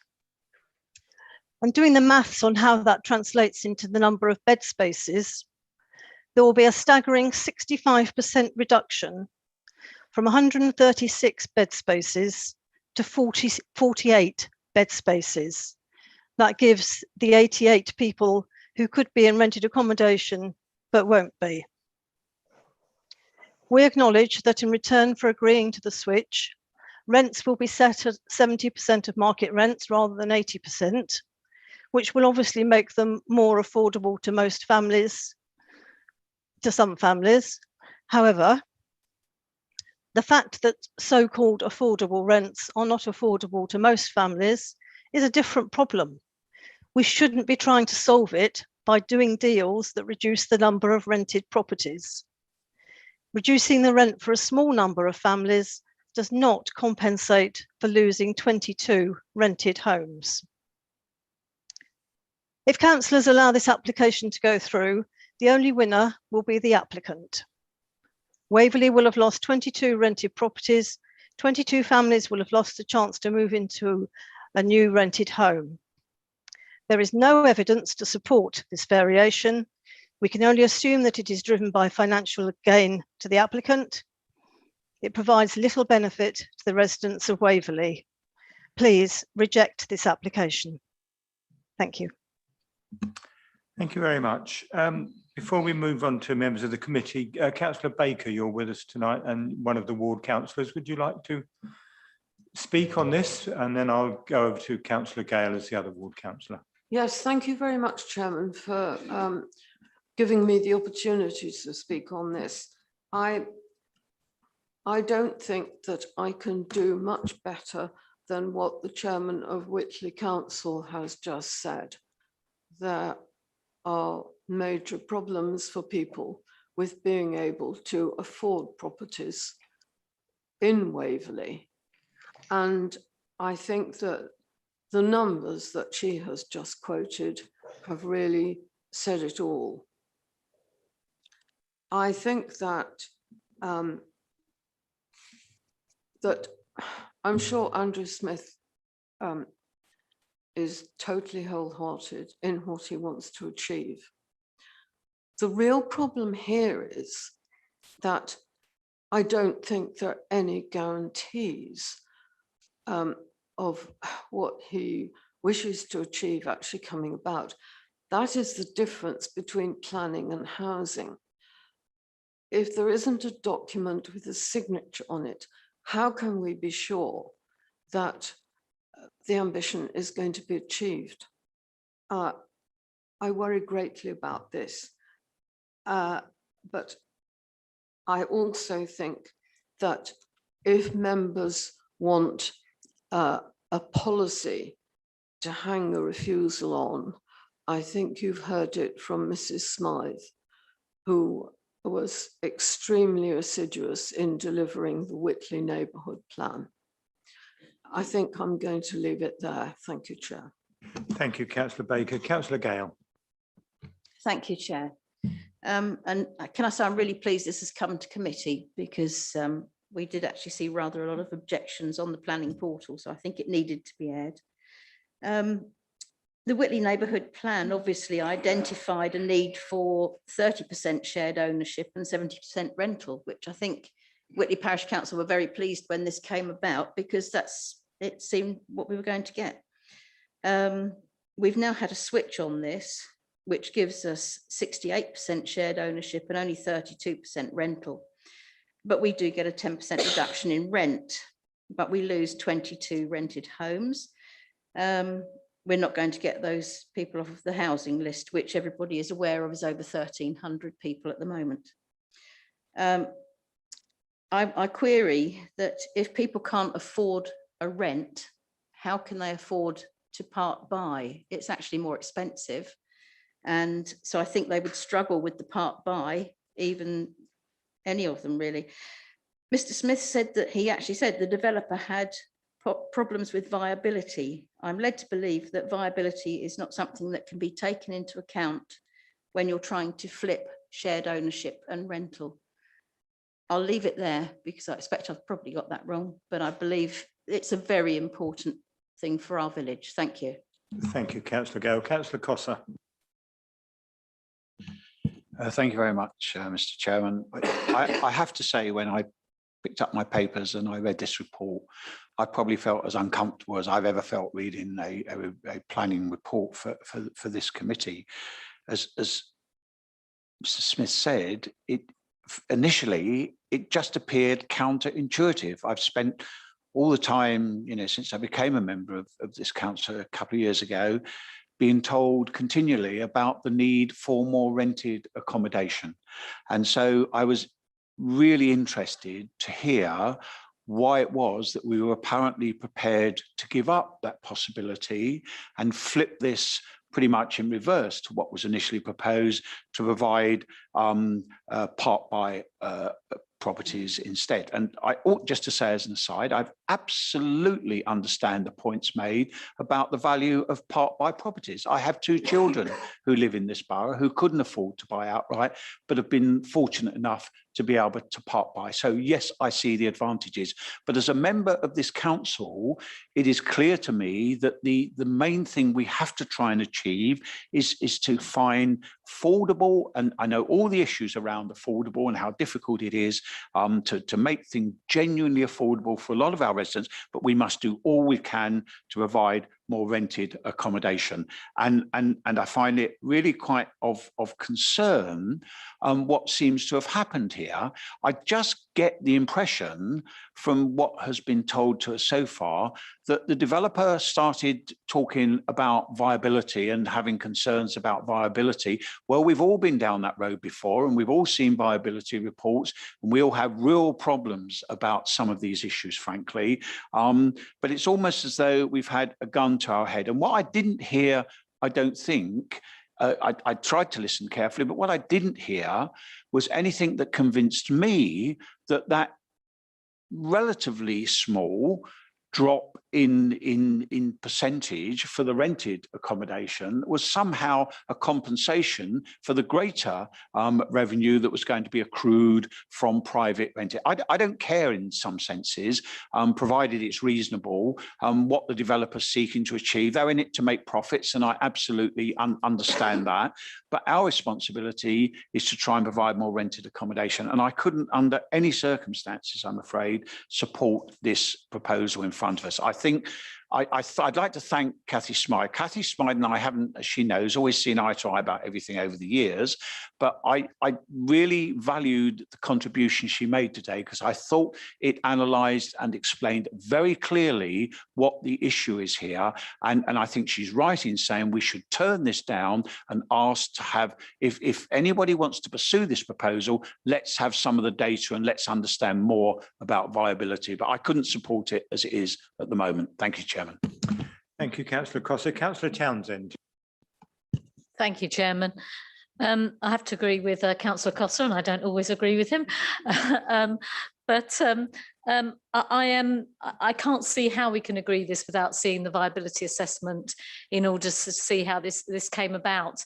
However, what we're doing here, if anyone is considering agreeing this, we are actually going to lose these 22 houses forever. We can't go back on this decision. And whilst I can appreciate that totally the predicament that Andrew Smith is in, and the fact that he's thinking, well, I know on 70% rents, you know, there are more families, working families that he'll be able to house. But unfortunately, you know, we can't make the decision on the cost of the rent at the moment. We have to make the decision on the overall affordable rented houses, which will be 80%, unfortunately, of the market rate. Now, that market rate could come down. We don't know where that market rate's going to go. You know, families are facing a really tough time at the moment, even working families. You know, we've got increasing energy costs, we've got a reduction in universal credit proposed. So therefore, these families and other working families could see additional costs and rents could go down. So what we are agreeing here is the most affordable form of housing for people, which is definitely affordable rent. And I couldn't agree losing 22 affordable rented houses in favour of the shared ownership, which is a model personally that I don't agree with. You know, people are both tenants and owners all at the same time, and it has many drawbacks. It's just shared equity scheme. So I have to say, Chairman, I agree with the speakers so far, and I will not be supporting this recommendation. Thank you, Councillor. Councillor Wilson. I too have great problems with this. There are two things. One thing the developer's agent said.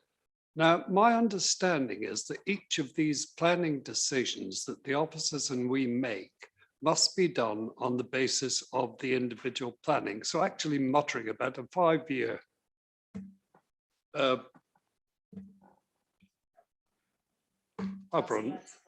yeah, a 5-year housing balance carried forward. We can't look at that sitting here, unfortunately. I know we'd like to, and we quite worry about it. But again, rented accommodation belongs to the housing association. So you're now saying that the developer takes back 40% of what was on offer in affordable housing, or he takes back whatever percentage people are asked to pay. That can't be right. We must look for, I'm sorry for Andrew Smith. I know the problems that the rising rents cause, and I don't think the answer is to give up properties like my colleagues. I think we've got to take them and try and do something about the rents rather than let the developer have the benefit of it and get nothing out of it. Thank you, Chair. Thank you, Councillor Wilson. Councillor Hegan. Thank you. I'm also in agreement with most of the observations here. I'd like to see some comparative numbers and understand the impact of placing a cap of local housing allowance on these rents, whether they're 70% or 80%, because the local housing allowance is really quite a pernicious tool. It's set at the bottom 30% of the market rates, but historically it's been frozen for several years. And I do fear that by still having, or there's almost a protection in the local housing allowance, whether we're at 80% or 70%, ultimately I think the local housing allowance will guide us, or will guide the rent, and therefore we could be surrendering these 22 houses that at a point that by the time these is built out, it could actually be very little difference in what the local housing allowance allows and what 80 or 70% allows. And I think some numbers would be of assistance in actually seeing the different percentage levels of rent and the LHAs. Thank you, Councillor. Councillor Seaborn. Thank you, Chairman. Yeah, I'm in agreement with the vast majority of things that have been said as well. It's not for the first time that officers are using borough-wide strategic considerations to overrule parish-scale housing needs assessments. We had a similar situation with the Bramley Neighbourhood Plan, where the local need identified one scale of housing, and officers tried to encourage us to come up with a completely different mix. Fortunately, the inspector supported Bramley. I can fully support the notion of reducing rents to 70% of market. That makes an enormous amount of sense in this circumstance. And I do understand the need for an adjustment to obtain a commercial outcome for the developer. But the resulting balance, as Mrs. Smythe said, just looks completely wrong. And it looks to leave the development very short of the 2- and 3-bedroom affordable rental properties that suit families. Given this development is going to be particularly suitable for families, given its proximity to schools and to local facilities, I would worry about the low number of family homes that are going to be available for rent. Another aspect which affects my ward is that we've just granted planning permission for an extended growing season at the nearby Chewsley farm. So that, coupled with Brexit, means that there will be an increased demand for housing for British farm workers for most of the year. And that could possibly be satisfied by this development if the houses were available. Thank you, Chairman. Thank you. Councillor Denis. Thank you very much. It was interesting listening to Andrew Smith, who's one of the most honourable people I've had the pleasure of working with at Waverley. But he said something very telling. He said, this is accepted rather than supported. And I think that was very professionally put. But what that means is, in reality, that means, no, that's not really what we wanted, but we have to accept it rather than fully support it. I don't think I need to say more than that. Thank you, Chair. Thank you. Councillor Williams. Yes, again, I won't delay the decision on this issue. I mean, essentially, I think we are talking about a trade-off here. I did listen very carefully to Andrew Smith, you know, whom I have huge respect for in terms of the work that he has done, and I can see the attractiveness of reducing rents to 70% of market level. That does have some appeal, notwithstanding the actual constraints that that Councillor Hegan observed. But actually, as a trade-off for more than halving the proportion of affordable rented homes compared with the previous Section 106 agreement, 22 fewer homes. I think that is certainly a price too much to pay in view of the need that we have stated over and over again, and the desperate work that we have been seeking to do certainly over the period of time that I've been a councillor, to try to get decent social housing, affordable rented housing in this borough. And so I would certainly be very minded to oppose this application. I think I tend to agree with them. The majority of the people that have spoken. I'm just surprised that something like this has come before committee without any sort of viability study to try and justify the switch. It's very odd. Councillor Baker, as the ward councillor in attendance, did you want to come back and say the last few words before we go to the vote? Well, it's very kind of you. I think you've had a strong message from committee members, actually. I'm here as ward councillor and not as a member of the committee. I need to make that clear to everybody, rather disappointingly. But I think everybody here has said what they truly wholeheartedly believe, and I'm going to leave it up to the members. Thank you. Thank you. So, members, we'll go to the vote. So the recommendation from the officers is that the terms of the Section 106 legal agreement made in relation to the planning application WA 2018-1815 and dated 27th of February 2021 be modified as set out in the proposal. All those in favour? All those against?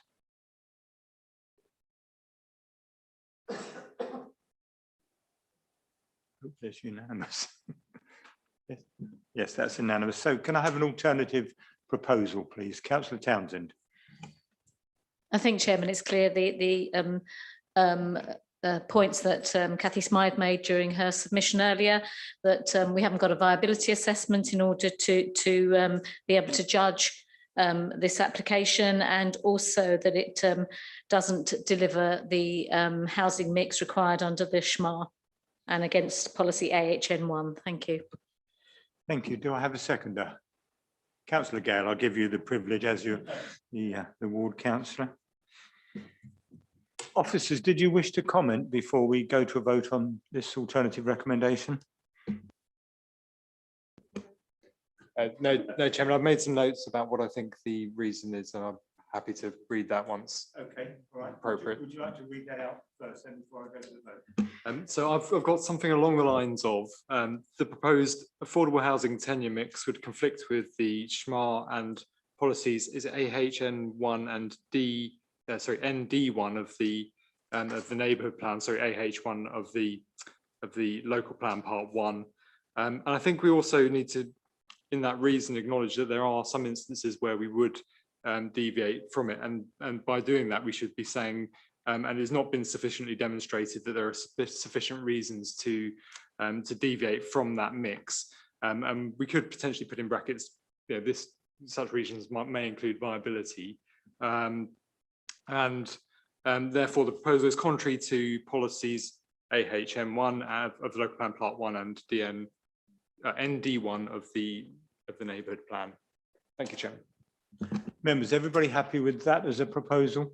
So all those in favour of the alternative recommendation proposed by Councillor Townsend and seconded by Councillor Gale?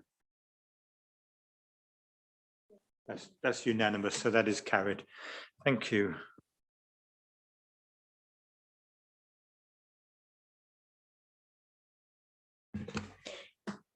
A3, oh no, that's the one we've just done, isn't it? Find it in a minute. Right, yes, it's item A2, reference WA 2019-1095. Surprisingly, land opposite Milford Golf Club, Station Lane, Milford. And Rebecca, you're back in the hot seat. Thank you. With a point of order or a point of clarification, we have a proposal which, it seemed to me at least, and I'm happy to be told I'm wrong, was based on the presumption that we may well agree the different mix and so on. Are we going to have to now look at any amendments to the proposals in front of us as a result of the decision we've just taken? And if so, is the intention that should happen now, or that the matter be brought back at a future time? I think we could do with some clarification on that. Officers?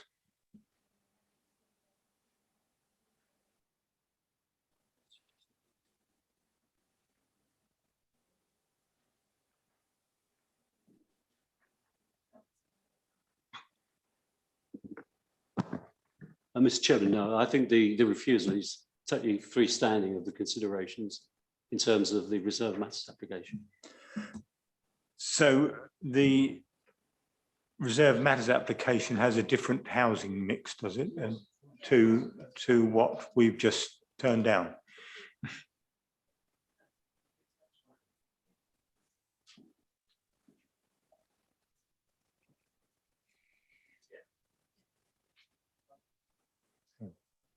Just waiting for the officers. What is it? Okay, Councillor Townsend, you wish to make a point?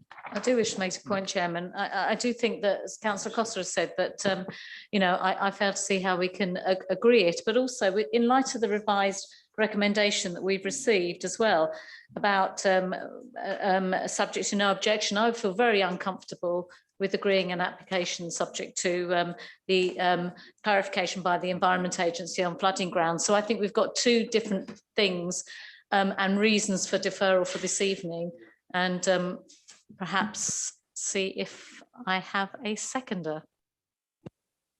Officers, it looks as if we're heading towards a deferral. Yes, everybody's happy. So that's deferral proposed by Councillor Townsend and seconded by Councillor Costa as he raised it. All those in favour of a deferral? That's unanimous again. Thank you. Well, apologies to those members of the public that turned up hoping to speak on this matter, and Councillor Hyman hanging on the end of a Zoom somewhere. But I think this is the best decision that we as councillors could come to at the moment, and we'll wait and see what comes back to us in the future. Thank you. So we move on to item A4, WA 2020-2123, Mole County Stores, Brighton Road, Godalming. And Rebecca, it's back to you. Thank you, Chairman. Can I just say, if anybody in the public gallery, if you want to slide away, and or if you like watching paint dry, please stay here. But you're really enjoying it. Oh. Can somebody put the camera on this nice gentleman, please? Yeah. Okay.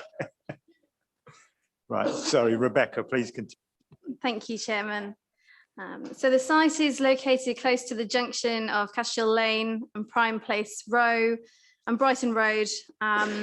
Access is to the west of the site, and the site itself comprises a large vacant retail or warehouse building, which is single story and sits to the east of the site. There is also a detached single story grade 2 listed building to the west of the site, and Prime Place, which is also known to some as the Godalming Quay site, is to the north of the site. You have residential properties to the east, which is in South Hill, and Springwood Cottage and Springwood House to the west, south, and then the properties on Brighton Road to the west. These buildings to the northwest corner, these are both in a commercial office use, and the site itself falls within the developed area of Godalming outside the designated town centre area. So just to put the site in a bit more context with the wider area, Godalming High Street runs to the northwest, as I'll just point out there. Again, this is the Prime Place or Godalming Quay site development to the north, and you've got the surrounding residential properties to the east, south, and west. As members will see, these are the existing buildings. So we've got the large building to the east, and just about make out the listed building to the west, and the remainder of the site comprises hard standing. The site is actually elevated from Cattershall Lane, and land levels do continue to rise to the south, and this will be evidenced in some photographs and site sections, which I'll show in some later slides. There is a footpath that runs along the southern boundary, and then it connects into South Hill to the east. So I'm just going to go through a selection of site photos. There are quite a few, but I'll just run through them in turn. So this is taken from Wharf Street, which is to the northwest of the site, and it looks towards the site in the background. So this is a little bit further up, so at the main junction. So you've got Prime Place, the commercial buildings, and then the site would be to the east behind those buildings. This is on Brighton Road. So this is the existing single-story grade 2 listed building on the site. And then just a little bit further. So this is the existing access and the footpath that I mentioned that connects to South Hill. And you can see the existing building on site. So this is within the site, looking towards Brighton Road.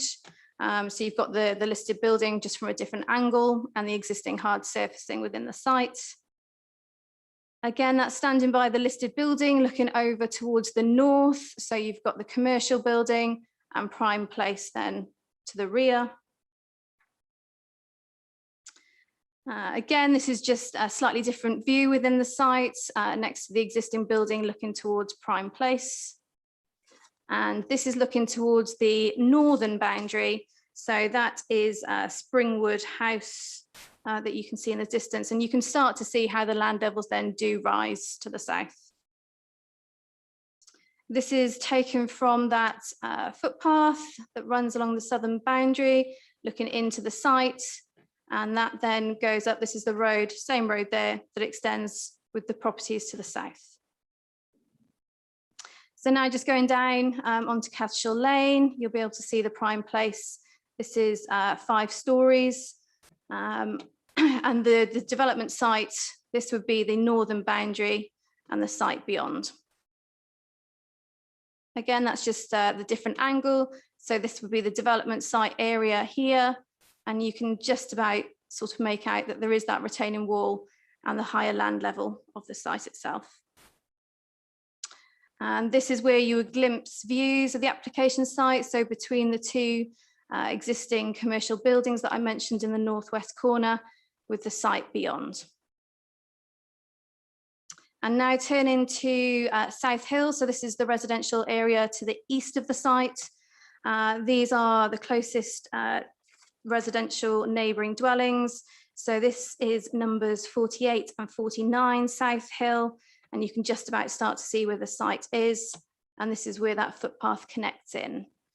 The immediate area adjacent to the site, this is actually a garage area, which you'll be able to see here.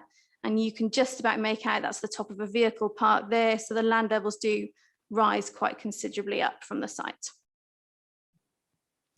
Again, this is just South Hill. So these are the dwellings opposite. So this is numbers 50, 51 and 52 South Hill. And just to show you the separation, so this is the eastern boundary of the site. You've got prime place there in the background, the garages, and then South Hill properties. And again, just to put it in a little bit more context, the rest of South Hill properties there, and then the footpath to the south of the site.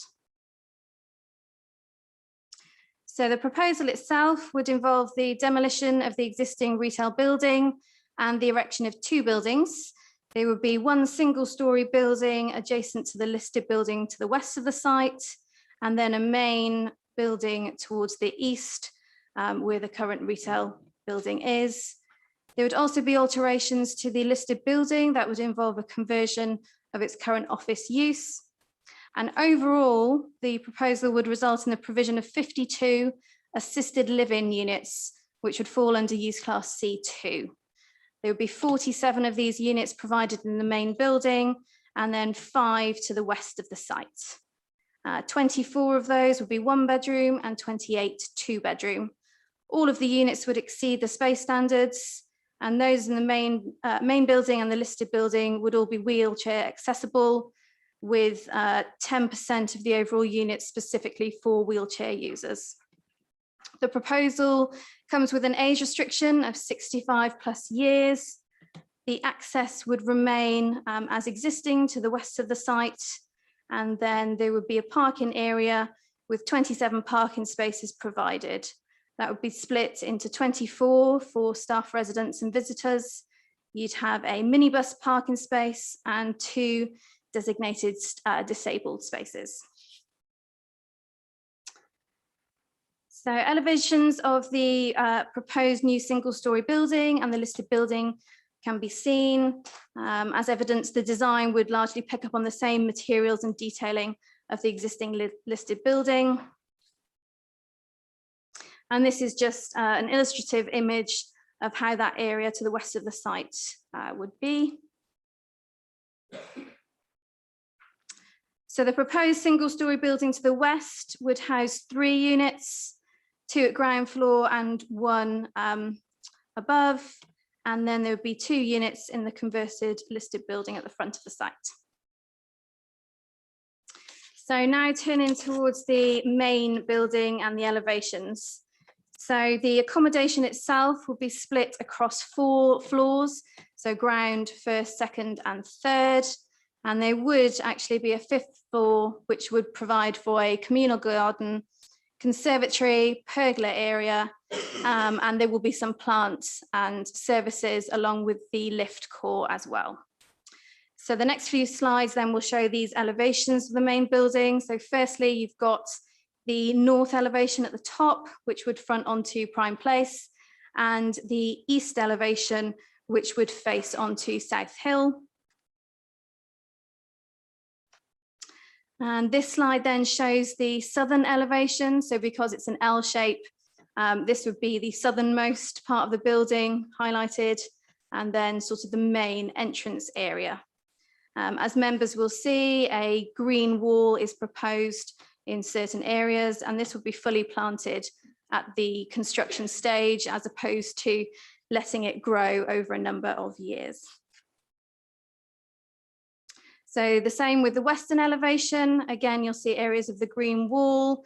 You'll see that majority of the units all feature some balconies, and you can then see the staggering effect of the 4th and 5th floor with a pergola then in the community garden on the top. So the next couple of slides just go through the floor plans of the main building.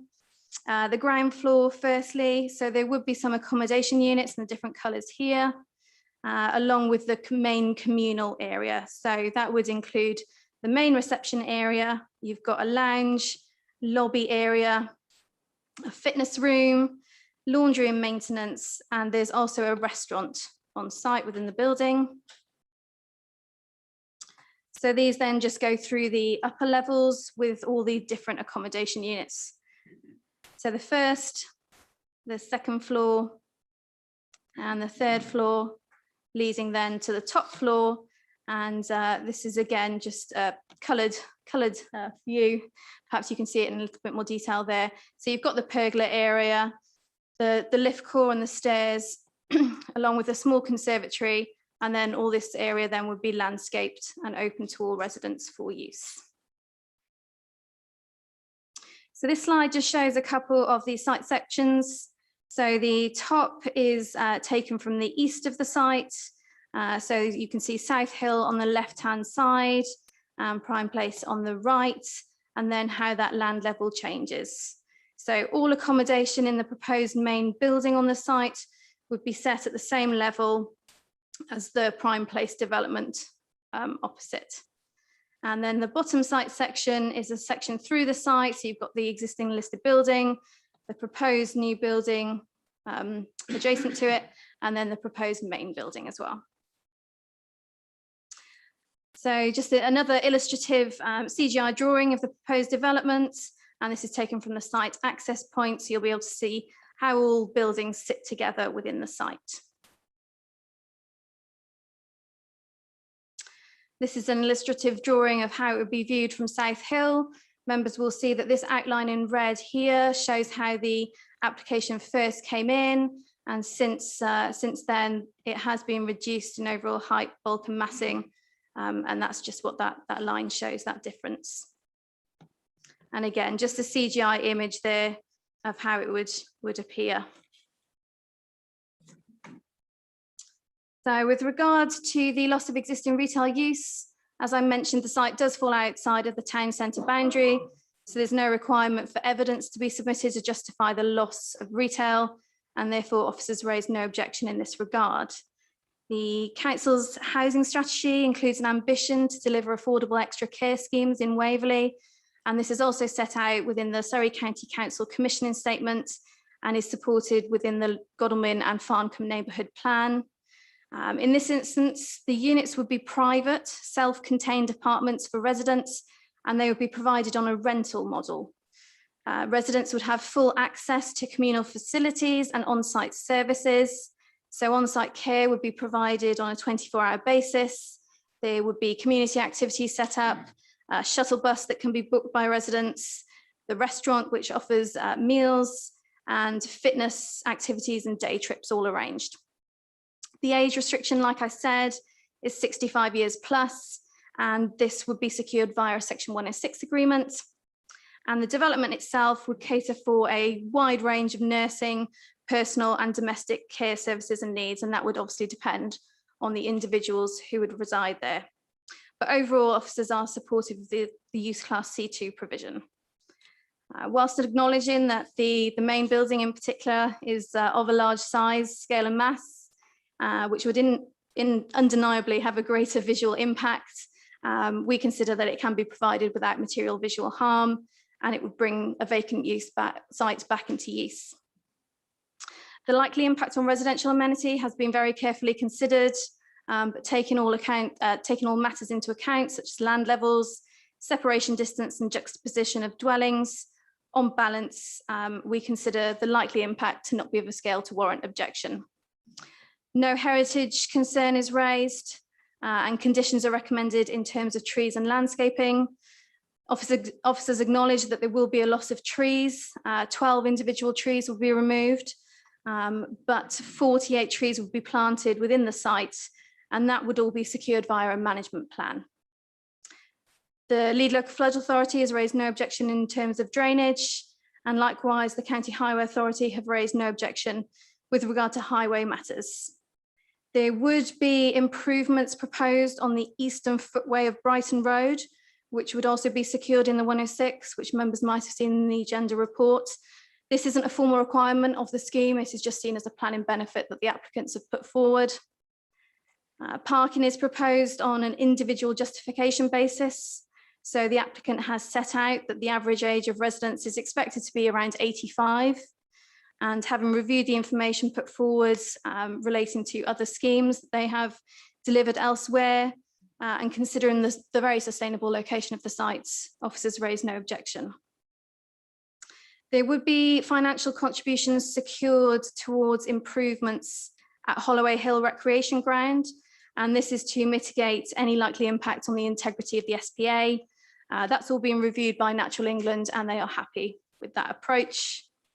And just finally, just to touch on ecology, a number of conditions are recommended following review by Surrey Wildlife Trust, and subject to this, officers are satisfied that protected species will not be harmed.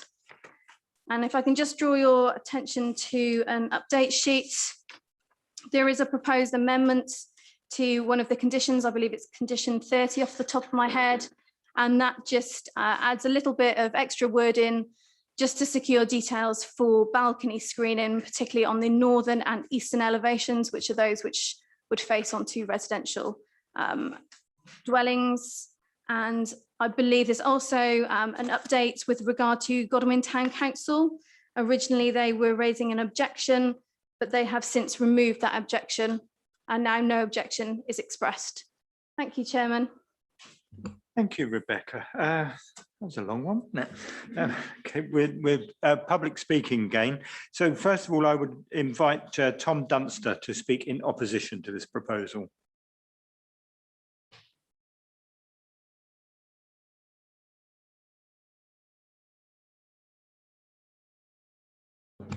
Evening, Mr. Dunster. You have 4 minutes from when you start speaking.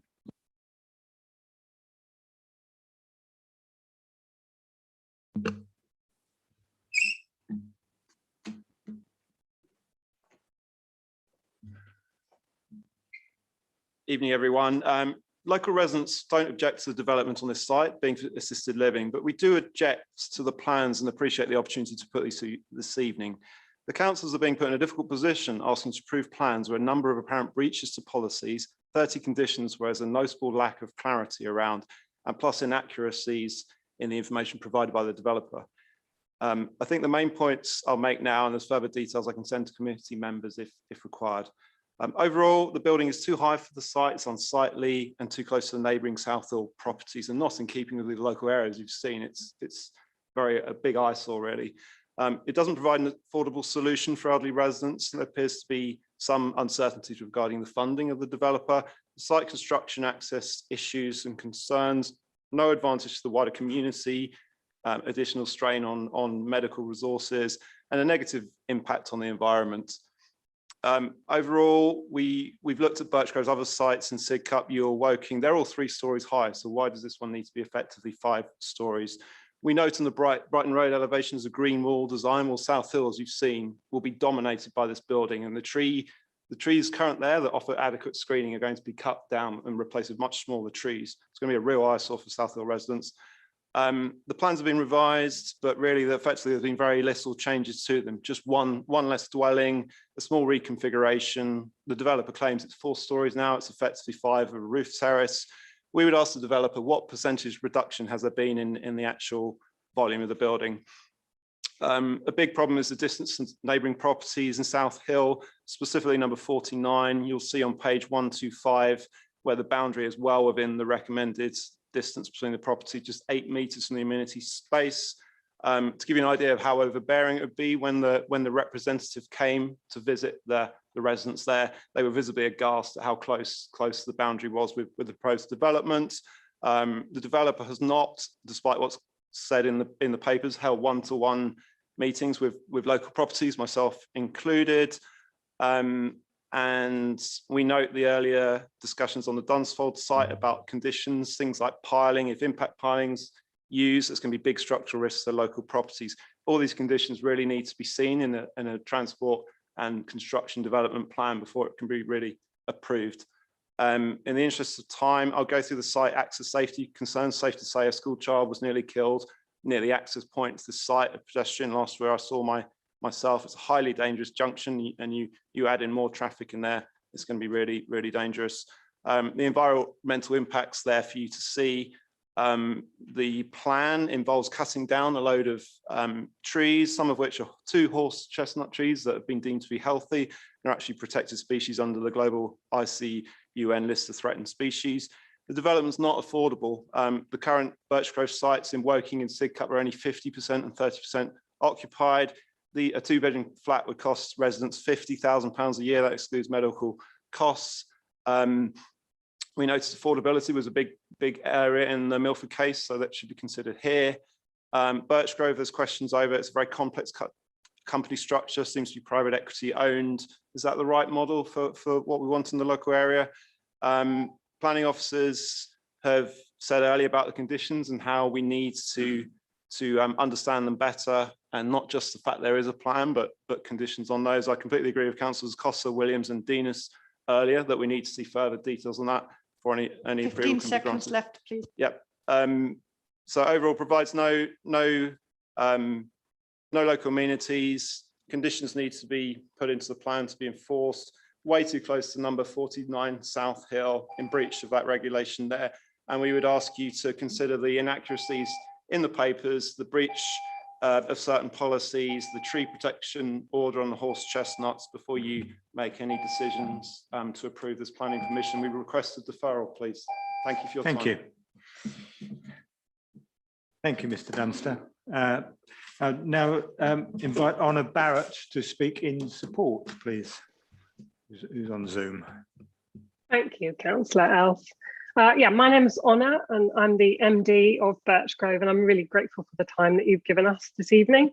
We manage and build extra care communities. We have 3 others in Surrey, which includes Woking, Banstead and Ewell in the borough of Epsom. We really enjoyed this process of the application. It has been fantastic. Your officers have encouraged us to build greater outside amenity across the site. The town council pushed us really hard to build the most sustainable building possible that we could get in there. And our neighbours on the site, absolutely, as the previous speaker said, they asked us to reduce and take a layer off the top. So we came down by 1 story to reduce the mass. At all times, we've been really happy to do that consultation because our business model asks us to be part of the neighbourhood for years to come. We're not one of those developers who builds and then scoots. It's because we're passionate about renting in retirement. We absolutely believe that renting is a more accessible form of accessing extra care accommodation than having to buy a retirement apartment. So we take the position of a landlord way into the future. So we know that our buildings have to be beautifully well built and sustainable, because we're going to be maintaining and landscaping that building for many years to come. It's really important to me that you know the sort of people who live with us. They're typically, as Rebecca said, 85 when they move in with us. They live right until their 90s. They 80% of them move to us from within 5 miles, so 95% of them within 10 miles. Most of them already live in Waverley, or a lot of them already in Godalming. That's where they live. Disproportionate number of our residents are teachers and maternity nurses. So we're absolutely not building here for titans of industry. We're not doing swimming pools and poodle parlours. This is about housing with care. As you might expect, we do have quite a lot of our residents are afflicted with Parkinson's, which is really relevant to that little bit of the pavement that you mentioned on Flambards Way and Brighton Road. We were really nervous about that bit because it is actually quite dangerous. The pavement is really narrow, and we're so delighted that we've been able to secure, we're making the contribution to widen the pavement there to make it more secure for everybody. It's not quite right as it is now, and we're really happy to do that. And that is, of course, on top of the community infrastructure levy of £1.6 million that also has been agreed with Rebecca and her team. It was in consultation with the councillors that we learnt about Waverley's climate emergency declaration, and we're so happy that you pushed us to work harder and be better. So this building has a really high thermal performance and air tightness. We have photovoltaic panels on the roof. They'll generate low carbon energy. There's absolutely no gas on this site. All our electricity is sustainably sourced. The living wall and those roof gardens that you saw, for us, they're like the building literally breathing and filtering the air. It's really important that we do that. It's not just lipstick. It's really important. And we are planting 48 new trees on that site over the next 5 years and making a contribution of £60,000 to the Holloway Hill Recreation Ground to make sure that this is the most sustainable building that we could possibly get and meaningfully address the climate emergency. As I mentioned in consultation, we were really happy to make our compromises on this site. It was very collaborative, and we really hope that you will consider us in a good light. Thank you so much for your time. Thank you very much. And now I'd invite the ward councillor, our very own Paul Follows. Good evening, Thank you, Councillor Chair. Follows. Like everybody else, you have 4 minutes. So Good evening and thank you, Chair. I'm speaking as the ward councillor, obviously not a member of the committee, so I can't vote, but hopefully can put some of the views of the residents across and hopefully in a balanced way. I think as the previous speaker spoke, it's fairly clear that most residents of Godalming understand and expect there will be something on the site and hope that something positive will be here to improve the area and assist the town. And although it's not a planning matter, I have plenty of reservations about this model of social care. It's clearly of exceptional quality, but it is with a price tag. Many residents have made that same point to me, and although it's not a planning matter, I did want to make sure that position was also put forward. In regards to the planning matter, I'm obviously a member of and leader of Godalming Town Council, whose views you've also got on paper. And I do attest that the developer has actually engaged really well with us on this. I'd certainly put that in the upper tier of positive engagement. And many of the original views of the Town Council for the first application have been pretty well considered, and many of them have been done. So that includes the removal of the entire first floor. I appreciate there is some that's not quite clear cut as the first speaker spoke about, and I'm sure that will be explored. The enhanced green wall, the additional solar panels, the third floor elevation being set back, and it is genuinely a more sustainable building than its first instance. But I do think this needs to be balanced with the many comments, certainly I've received, and I know Councillor Rossum has received, from residents that are neighbouring the site who do inform me that there has not been particularly good consultation. And it's my hope, as I don't have direct evidence of that other than what I've been sent, that members might want to explore that with planning officers this evening. The building is also, of course, still quite large. Its scale and mass is quite significant compared to its surroundings, other than Prime Place. It's pretty close to residential property on South Hill, and it does need to be considered within the context of the Godalming and Farncombe neighbourhood plan. But finally, I am, of course, really pleased to see contribution to Holloway Hill Rec as part of this proposal. That's going to make a huge difference and really open up that site to better use. And I know the project's going to generate something in the order of £1.6 million worth of SIL if it's approved, which, of course, is all well and good. But I just have to add here that, once again, highways issues really do abound with this, and to actually improve or at least mitigate some of the highways harm that this development could generate, and it certainly will generate more journeys, we need to make sure that Surrey County Council is giving highways officers the time to write and submit SIL bids so that we actually mobilise this money into actual activity on the highways, as we frequently see this money coming in through SIL, but not actually deployed to fix the issues that it was supposed to fix through this. The non-SIL contribution to highways on Brighton Road, I have to write off completely because it's so minimal that it won't, I believe, have any material impact whatsoever. So thank you, Chair and members. I obviously watched the debate with interest, and if I'm able to come back at the end as is customary, I would certainly appreciate that, having heard the debate. But I would stress there has been excellent engagement with the town council and certainly with the ward members. I'm less certain of the engagement with residents and would seek clarification on that.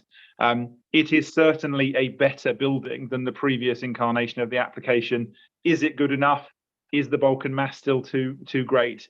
But certainly it is much better, and I do thank the developer for their engagement in that. So back to you, Chair, and thank you for the opportunity to address the committee. Thank you, Councillor Follows. Well timed. Right, Councillor Cossey, you've got your hand up already. Yes, thank you very much, Mr. Chair. I'm not the ward councillor, but I am a Godalming councillor of some long standing. So like the ward councillors, I guess as well, I've had quite a lot of thoughts offered to me from people about this. And before I comment specifically on the things we have to focus on as the planning committee, I just one or two background points. Can I first of all absolutely share with what Councillor Follows said about the consultative process here? I was really disappointed to hear from the resident that apparently they don't feel they've been engaged with, because certainly as a councillor, I feel that there's been probably more engagement than almost any planning application I've dealt with, and more importantly, that they have listened and there has been a very positive response to the comments that we have made. The second point I would want to make is Councillor Follows spoke a bit negatively about extra care. I have to say, as someone who promoted very strongly the need for extra care when I was a county councillor and got that into our commissioning statements, I'm very pleased to see it's now something that Waverley is also seeking to push forward, and also we included in our Godalming neighbourhood plan. There is a desperate need for extra care places, and I'm delighted to see a proposal come into Godalming, although we have to consider it, of course, on planning grounds. The rental model, I don't know, but that's not my concern. I'm not, I don't have to make the finances work, but there's clearly some demand if there are 3 already operating elsewhere in Surrey. And I think also I would want to reflect that a large number of people have said to me that they absolutely welcome that at least we have a proposal to look at for this site, which has been redundant for too long. But let me try and address the key planning issues that have been raised with me.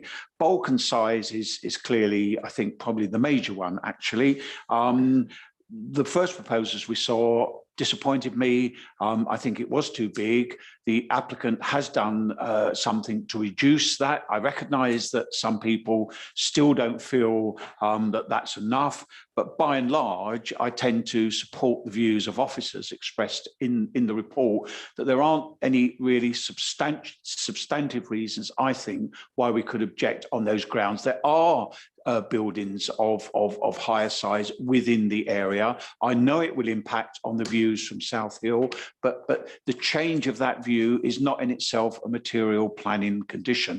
And I think on balance, and it is on balance, the size and the bulk of what is being proposed is acceptable in this context. The design, I quite like the red brick. There's a funny statement from the officers in the report in which I think there's a not missed out somewhere, but what they seem to be saying is red brick is acceptable in the Godalming context, and it is. There is a lot of red brick within the immediate area.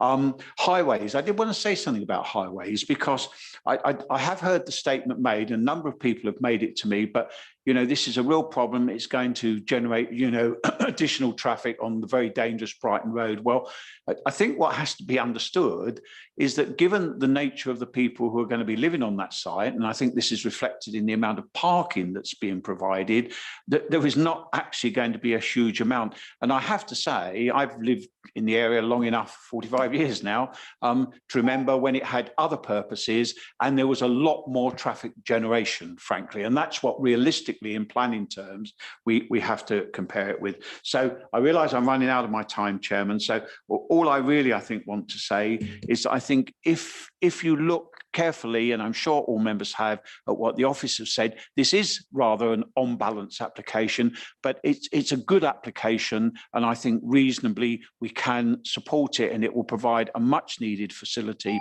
for the Godalming area. Thank you. Thank you, Councillor Costa. Councillor Williams. Yes, again, as a planning committee, we need to sort of focus on planning matters, and I certainly, on a non-planning matter, echo the reservations about the model of social care. and would disagree with Councillor Coster on that point. But I do very much acknowledge and commend the way in which the developer has engaged with the local community through Godalming Town Council, and I would be very keen to know how far there has been that level of engagement with residents, and I would like to sort of officers to explore that if they possibly can. There are a number of issues. I mean, clearly issues in relation to size and scale, and it is a balance. What I can see very much is that there's been a significant improvement that's been made as a result of responses to consultation. But there's a specific point that I would like to raise, and officers may be able to help me in this, with regard to page 142. On page 142, it says that the submission identifies the presence of a badger set which would be destroyed as a result of the development. And it's clear that there's a large animal burrow at one corner of the site, which has obviously been in use this year, but it's not clear as to whether it is badger or fox. Now, the current condition 10 deals with that in what I would see in a sense as a fairly weak and half-hearted way. But I would be suggesting that if you disturb a set without a license knowingly, then it's a crime. That's the law. So suspecting it's a badger set but not checking it would amount potentially to deliberate negligence. And therefore, my suggestion is that if this application does go through, that condition 10 needs to be modified to include a requirement to undertake a camera trap monitoring of the borough for at least 4 weeks to determine as to whether badgers are in residence. That's the way in which you would do a proper survey, placing a camera in situ for at least 4 weeks to check what was using it and if they are still there. So that would be a proposal should the application be approved. Thank you. Anybody else? Councillor Seaborn. Thank you, Chairman. I'd like to thank Rebecca for an excellent report. It was very clear. It's clear that bulk and scale are a major issue here, and the case has been argued, and I think it's been argued well. I only have one minor point, and that relates to the condition 7, which is the electric charging points. The text mentions that cabling will be put in so that the number of charging points can be increased at any stage. I'd quite like to see that added as a condition, or added to the wording of the condition to ensure that it happens, rather than just leaving it as a matter of trust. I've asked for this before and it's been accepted, so I hope officers would be prepared to accept that proposal. Thank you, Chair. Councillor Townsend. Thank you, Chairman. First of all, I'd like to say I completely support Councillor Williams' request for the badger survey to take place. I've also got a couple of small points which I hope officers can comment on. So with regard to condition 8, which is the construction, environmental and transport management plan, it says in point L about parking vehicles on site personnel, operatives and visitors.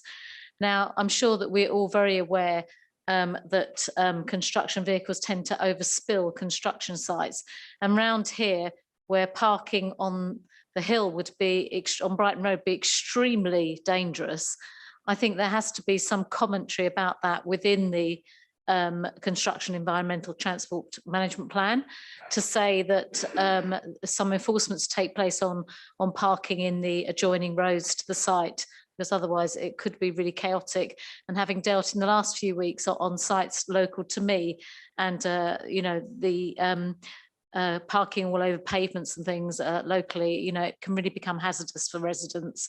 So I'd like to see that included if possible. I'm very pleased to see, you know, some of the environmental steps. Obviously, I'm sure most of us would say it's not enough, but at least there are some.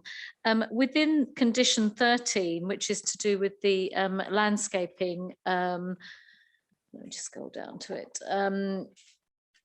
Landscaping and replacement tree planting. I do think that because of the quite prominent green walls, and the fact that failure of green walls can be quite common. So I do think that's a specific condition about the maintenance of that green wall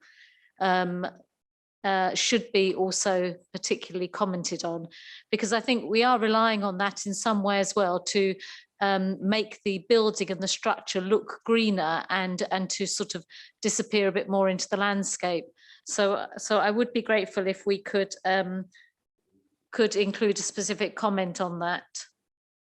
I was disappointed with the fact that residents didn't feel consulted with, and going forward, as this is a quite a constrained site within a settlement area, I was wondering as well whether or not there could be any opportunity for there to be, as we've had on other sites as well, a liaison group with residents as well, so that the the progress on the site can be discussed with them as well. So that's just 3 points I'd like answers to if possible.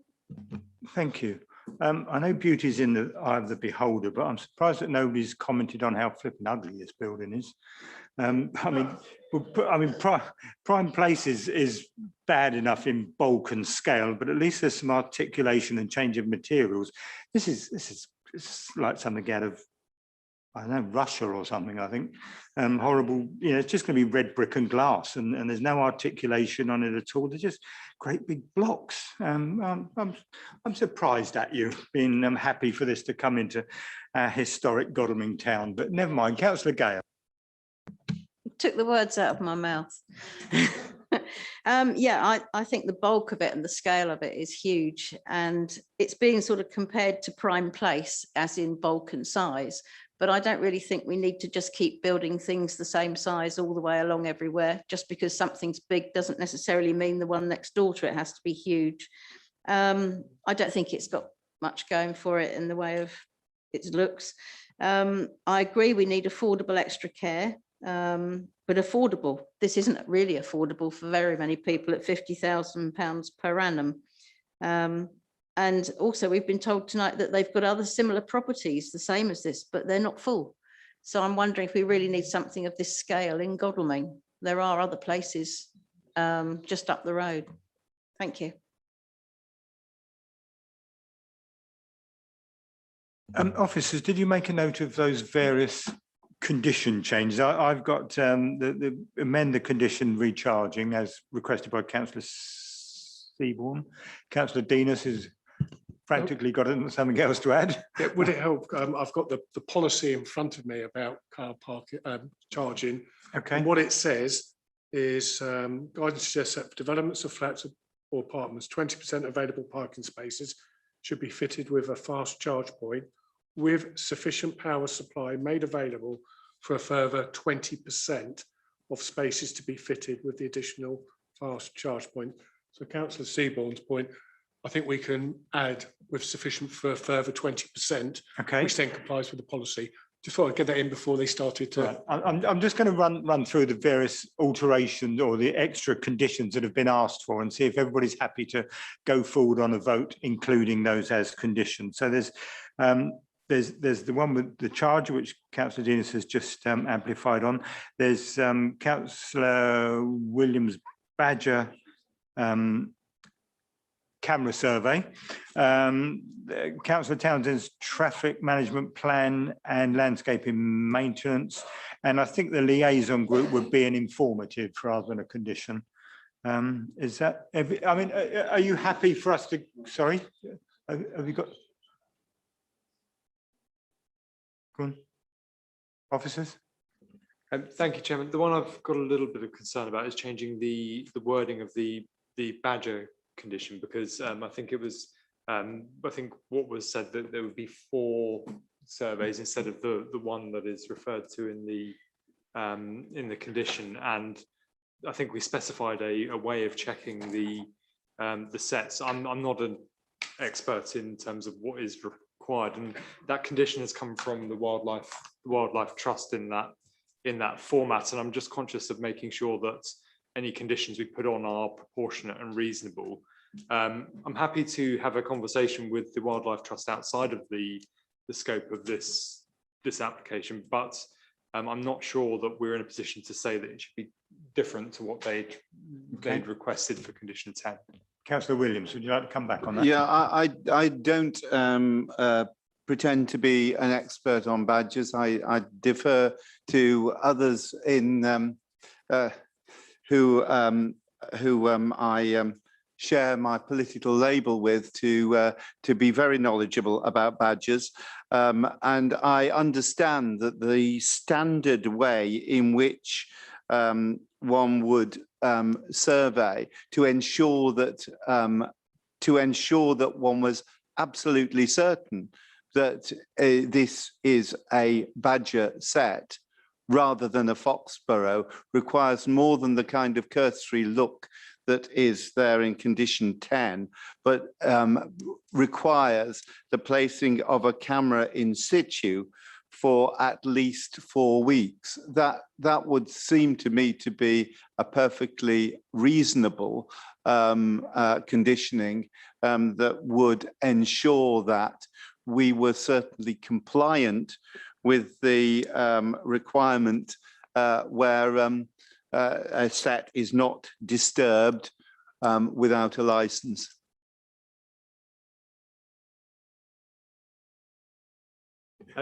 Thank you, Chairman. Yeah, I think that's really, really helpful. The bit that I think that what we could do is word it that a method of survey be submitted and approved as well. So that way we'd have the chance to consult with the Wildlife Trust on the strategy that they put forward. So we could add to that condition, instead of it being a survey, simply just asking for a survey, it could be a method of surveying the site to be submitted and agreed, and then the survey be undertaken. That might be the best way to resolve it.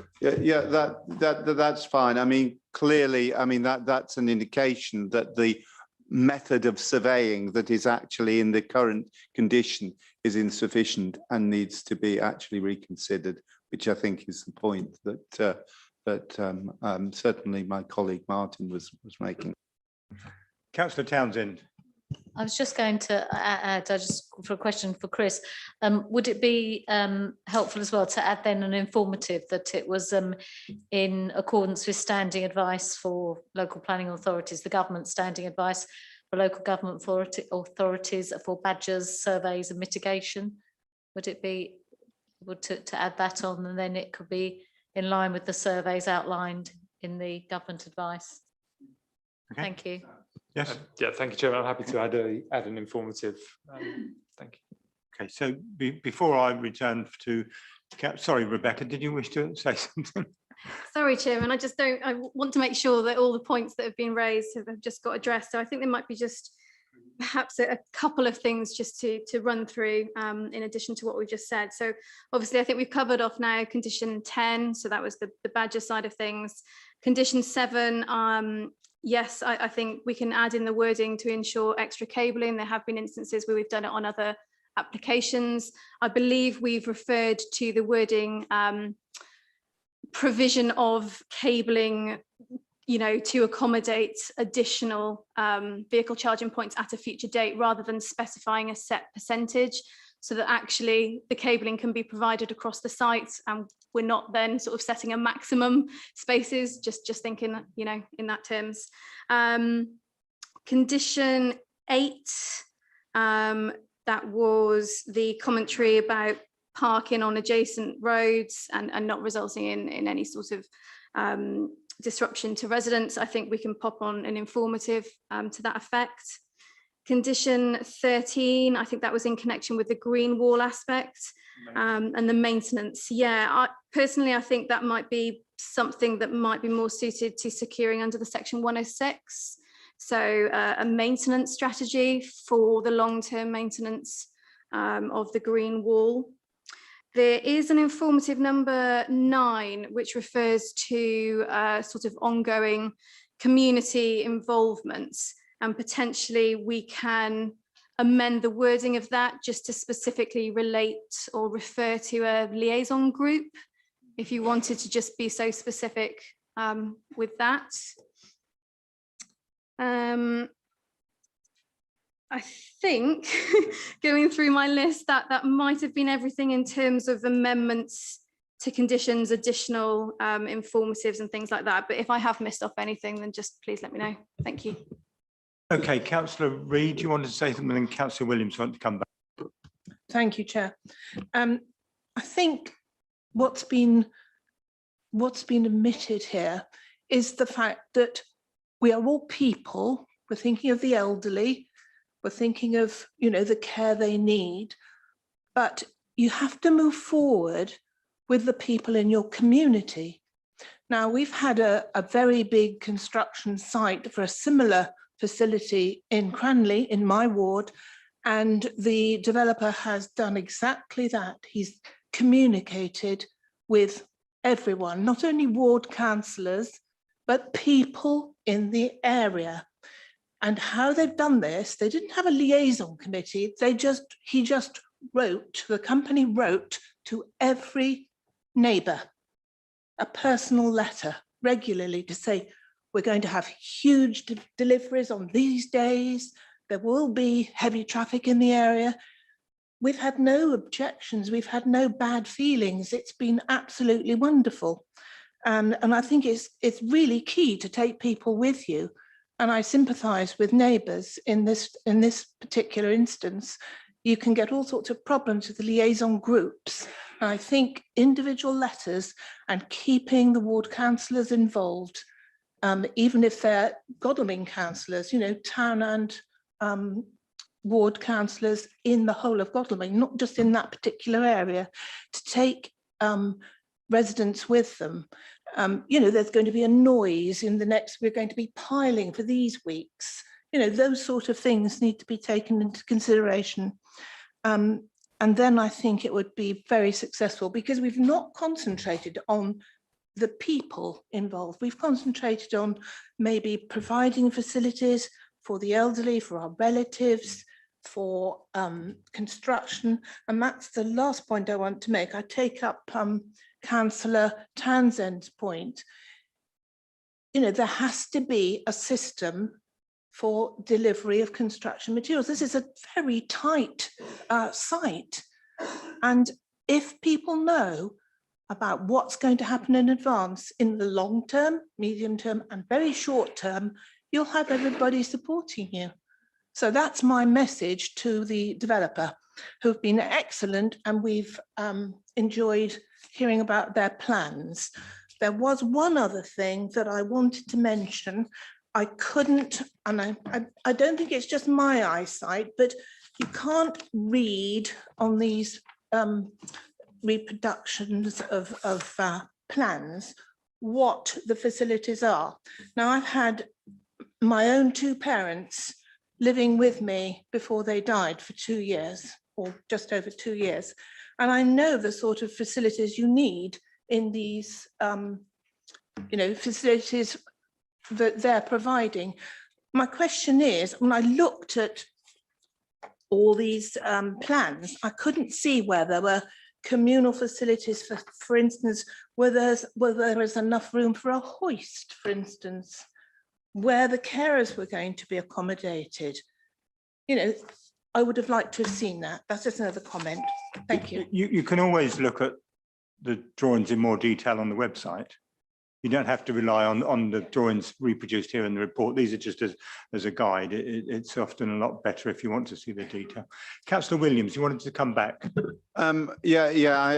Councillor Reid sort of made my point regarding consultation, because that was a point that Councillor Townsend did raise, and I was just going to sort of ask the question of officers as to whether there is a mechanism by which that level of consultation, either through a local liaison group with residents or some other format of consultation, can actually be conditioned.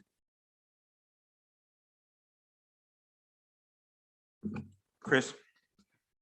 Thank you, Chairman. I think that in this instance, the officer's view is that it's more proportionate to being informative.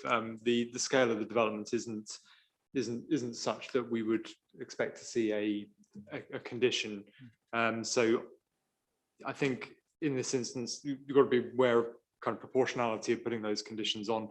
And we're happy that an informative to encourage that is the right approach for this. Thank you. Okay, thank you. Councillor Townsend.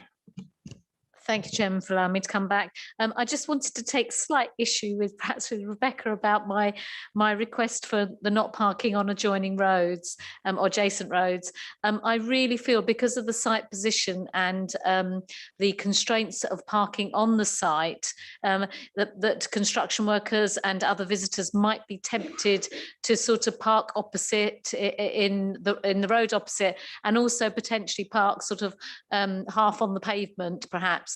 So I really think it's because of the nature of this site that perhaps there should be mention within the conditions under perhaps 8 there that you know, no parking on adjacent roads, please. Thank you. Can I just ask a question in relation to that, Chairman? Do we actually have the authority to stop people parking on roads where there is no restriction? I think Chris was about to make the same point.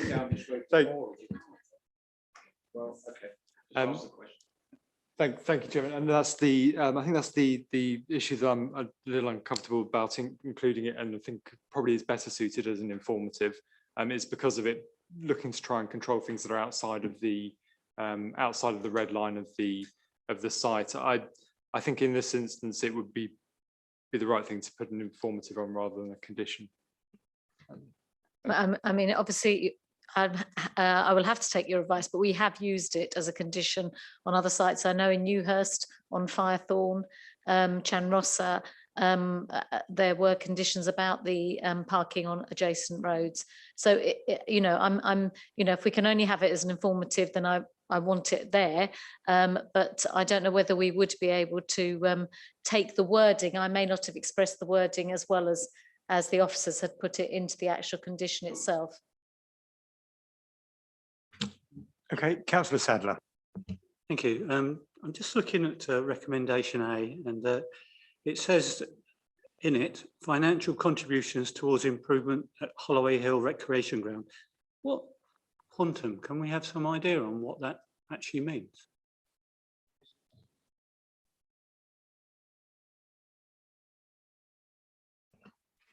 Yeah, thank you, Chairman. Sorry, it is stated in the agenda report, and if you just bear with me, I can try and find it.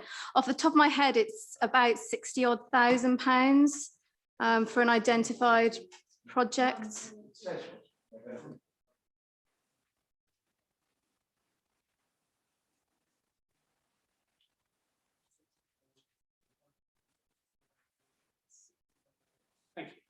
Thank you. Don't Chairman. forget the 65 pence.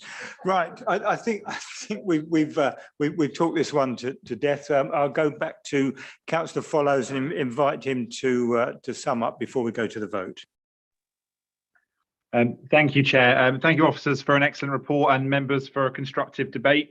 Obviously not a planning matter, but it's been discussed. I mean, extra care, I know we all want it, but the cost isn't particularly affordable, not to anyone on an average wage or who isn't a homeowner. And this sort of scheme does exist to fill a gap that's created by an absence of a national strategy. I would say, though, that in Godalming, I suspect there probably is demand for this. Ultimately, as borough councillors, we operate in a government-led planning system, and that means that for us on the ground as councillors and councils, we have to try and make the best of things and to seek improvements where we can on behalf of the residents we represent. And whilst this is far from perfect, it's also significantly better than it was. And I do feel strongly that the outcomes of the engagement between the town council and the developers and others has been positive. I can be less definitive about the engagement with residents, and so I strongly support the comments that have been proposed in that line. I don't for a moment disagree with any members who have spoken about the bulk scale and mass, and those who have commented about the design and how it fits into the setting of the historic town centre of Godalming. Those are obviously the two material planning points really for this debate as far as I can see from tonight. And should you be minded to support this, I also completely support the comments of Councillor Townsend in regards to the green wall maintenance. I think that's a great idea. The issue of parking in adjacent roads, I would stress again, I'm sure I've seen that in conditions as well, as Councillor Townsend has attested. And that enduring liaison with residents, whatever the final form of that, and I think Councillor Reid makes an excellent point that it doesn't necessarily have to be a group. It just needs to be good and frequent communication of the issues that matter.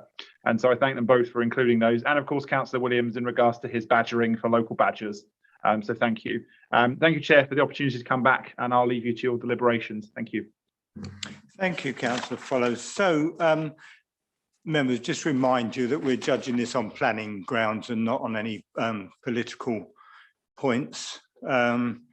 But the recommendation is that permission be granted subject to conditions 1 to 30 and informatives 1 to 19 with the caveats that we have been speaking about, reference charging points, traffic maintenance, landscaping maintenance, badger surveys, and those are coming in as conditions or section 106 or informatives as we have discussed at length. Can I have all those in favour of the recommendation, please?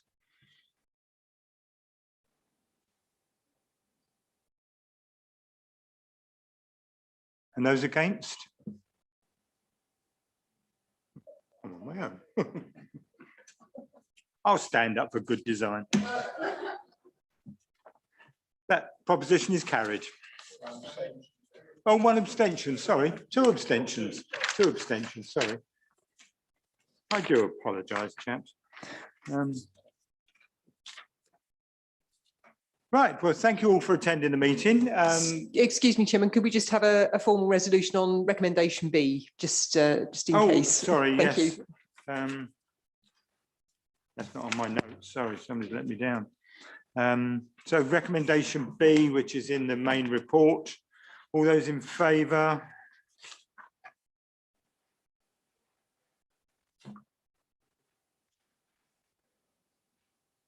Unanimous? Yeah, okay. Thank you. Thank you very much, and safe journey home if you've got the petrol to make it. Or the electricity for those of you that have bought second-hand electric cars.